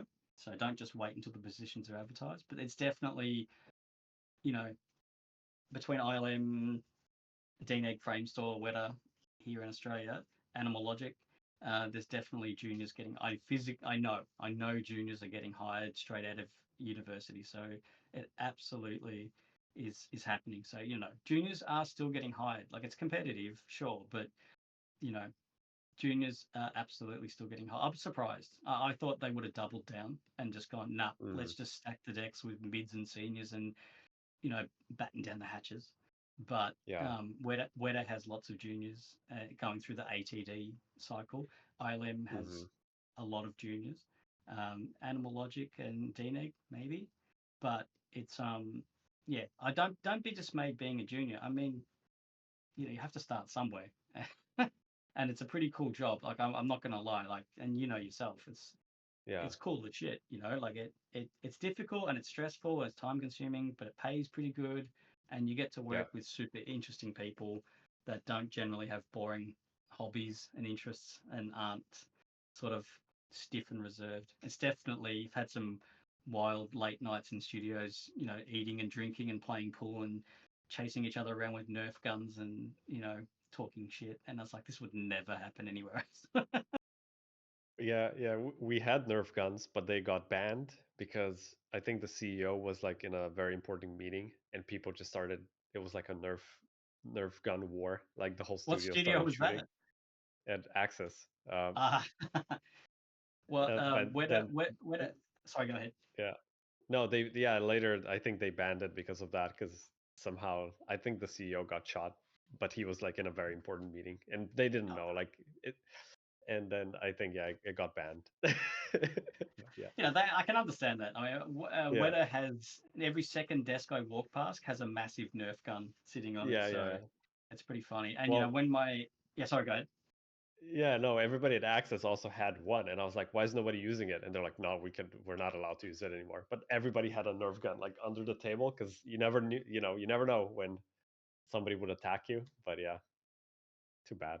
Yeah, it's I think we did maybe have a soft ban because I think someone was trying to concentrate tracking some shots and they got Yeah, like a Nerf dart hit the screen, bounced off and hit them in the face, and they just got up from the yeah, desk and they were like, oh, they're just yeah, so angry. yeah. Well, It yeah, it happened. I have some good memories of Nerf guns, but yeah, I definitely can see why people ban them. Z's got a Hazards. question. Unreal Engine currently plays a large part in the rent part, largely worked on it. All right, so it's tricky, right? It's like Unreal is definitely touted as like real-time rendering. Look at all this cool stuff you can do, and what's never usually mentioned by those same people is how much work it takes to get geometry into Unreal. And that once you Yep. start turning the quality settings up in Unreal so things look better, the render times start to become anything but real time. So it as a offline render replacement, it's like, I don't know, the overhead of converting the geometry and then the non-real time by the time you turn the sampling up. Maybe for layout, maybe for distance stuff, you could probably say final frames could come out of it. No worries. But where I see it being used and being used more is as a high quality viewport. So, traditionally when you flip book animation, it's, gray shaded, simple lighting, and a lot of clients don't like it. A lot of clients say, like, I can't envisage this. It doesn't have shadows. It doesn't have, it doesn't have what I want to know how this is working. And like, look, it's fine for us to sit there and say, "You're stupid, can't you see?" And imagine how this thing's going to look. And it's like, that's totally not fair. Like that person has the perspective they have. So what's happened over the last few years is I've seen Unreal implemented in Maya viewports to do animation play blasts. So you will get a play blast out of Anim that has pretty bloody good lighting and shadows in it straight off the bat.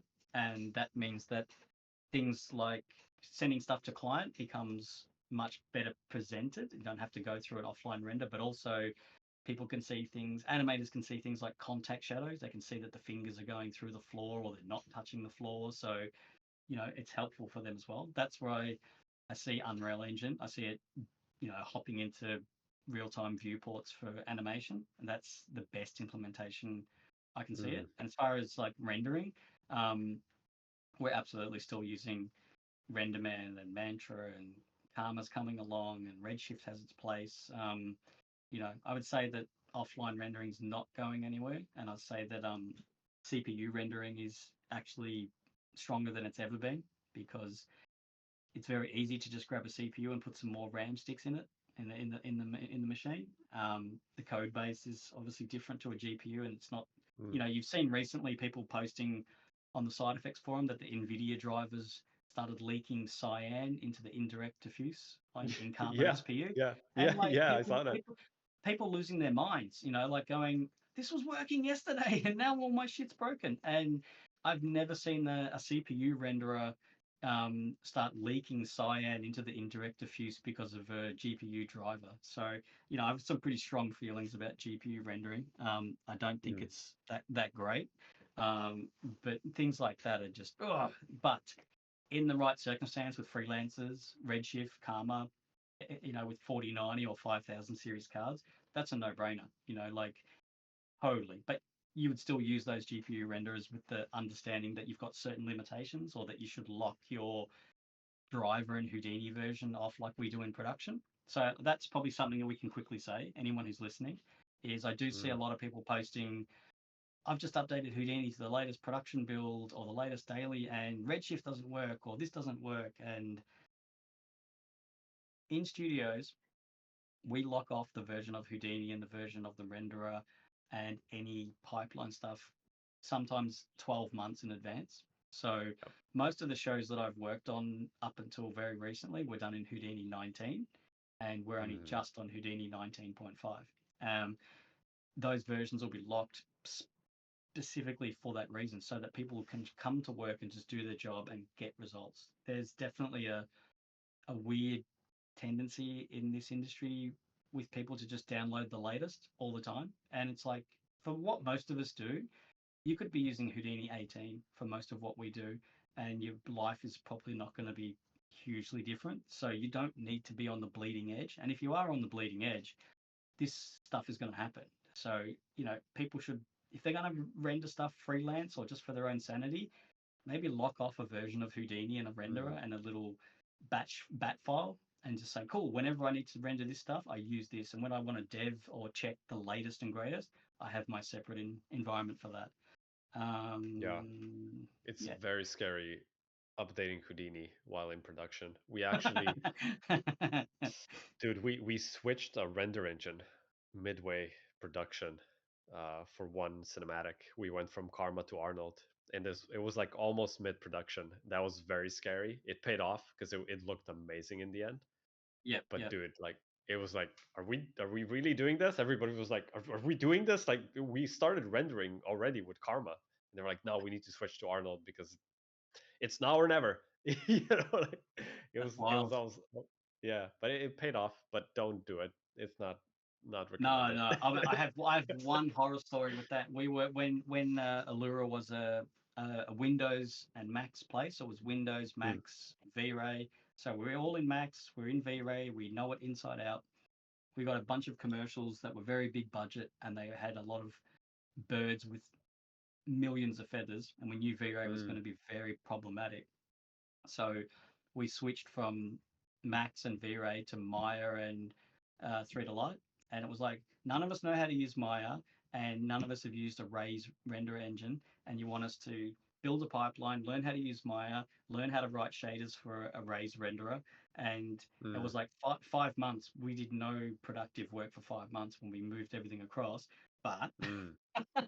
when we did move it all across, everything looked amazing. But yes, yeah, absolutely, lock your shit off. Yeah. Omar's saying there's an old YouTube guys, one senior, one beginner video.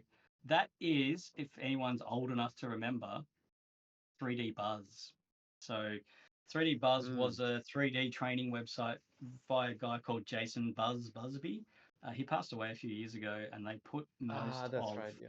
they Hmm. put most of the 3D Buzz content online for free. So if you go to Internet Archive, you could pull it up. The Houdini rigging one is still pretty good, actually. It's object level rigging, but it's really complex vehicles and spiders and things like that. But anyway, the premise of that guy's website was that he would have an expert in Houdini or C++ or Maya or Python or whatever. And when they were doing the tutorials, he made it like a radio show.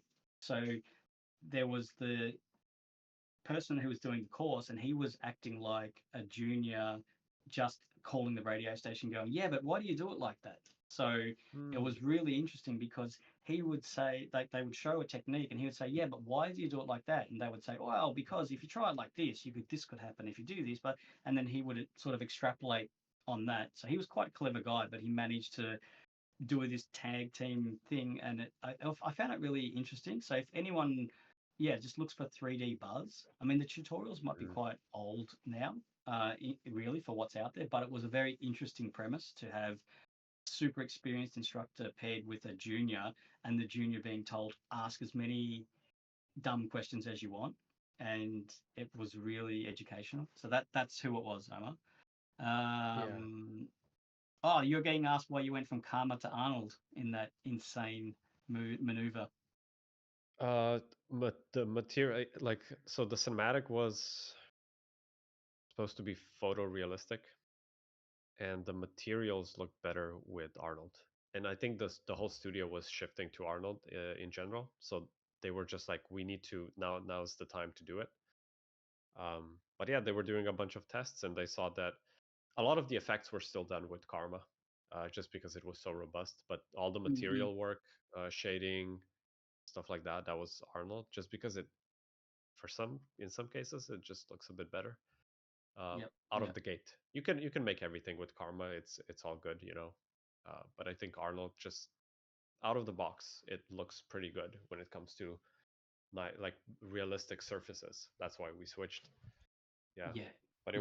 And I it think, was. Let me try to find that cinematic actually.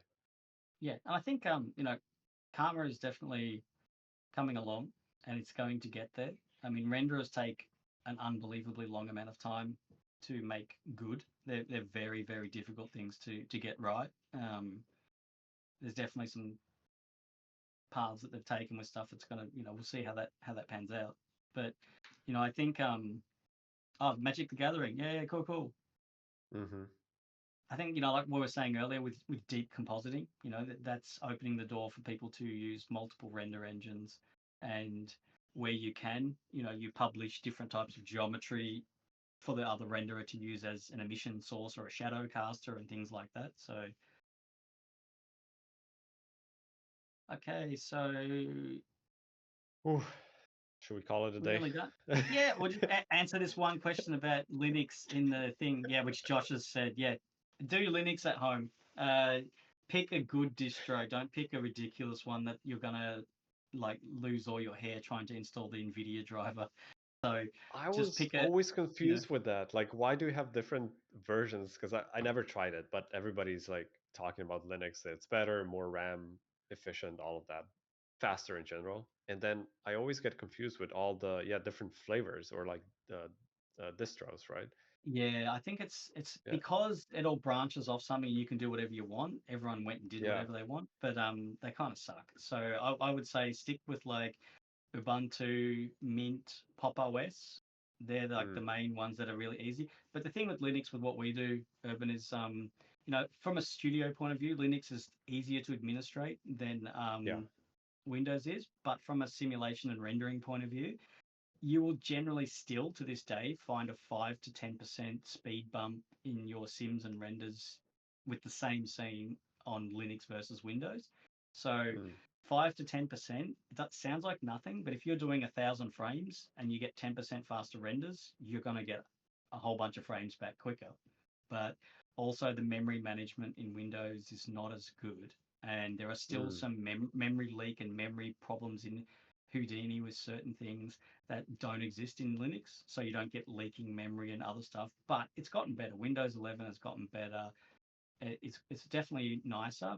Linux is not an easy thing, but every studio is running on it. We run on Kubuntu at WETA, and you know, every studio runs on Linux of a certain size. So, and for ease of administration, for management of memory, and for speed of simulation and rendering. So anyone who's here who's just used to Windows, install Linux at home in a dual boot, have a bit of a play, but don't stress, because when you get onboarded into a studio, you'll be given at least a couple of weeks to learn Linux and learn the pipeline, and there'll be a bunch of docs and a bunch of videos and a bunch of trainers will actually guide you through, hey, you've never used Linux, this is how you do this in the terminal, this is how you do that, this is what this means.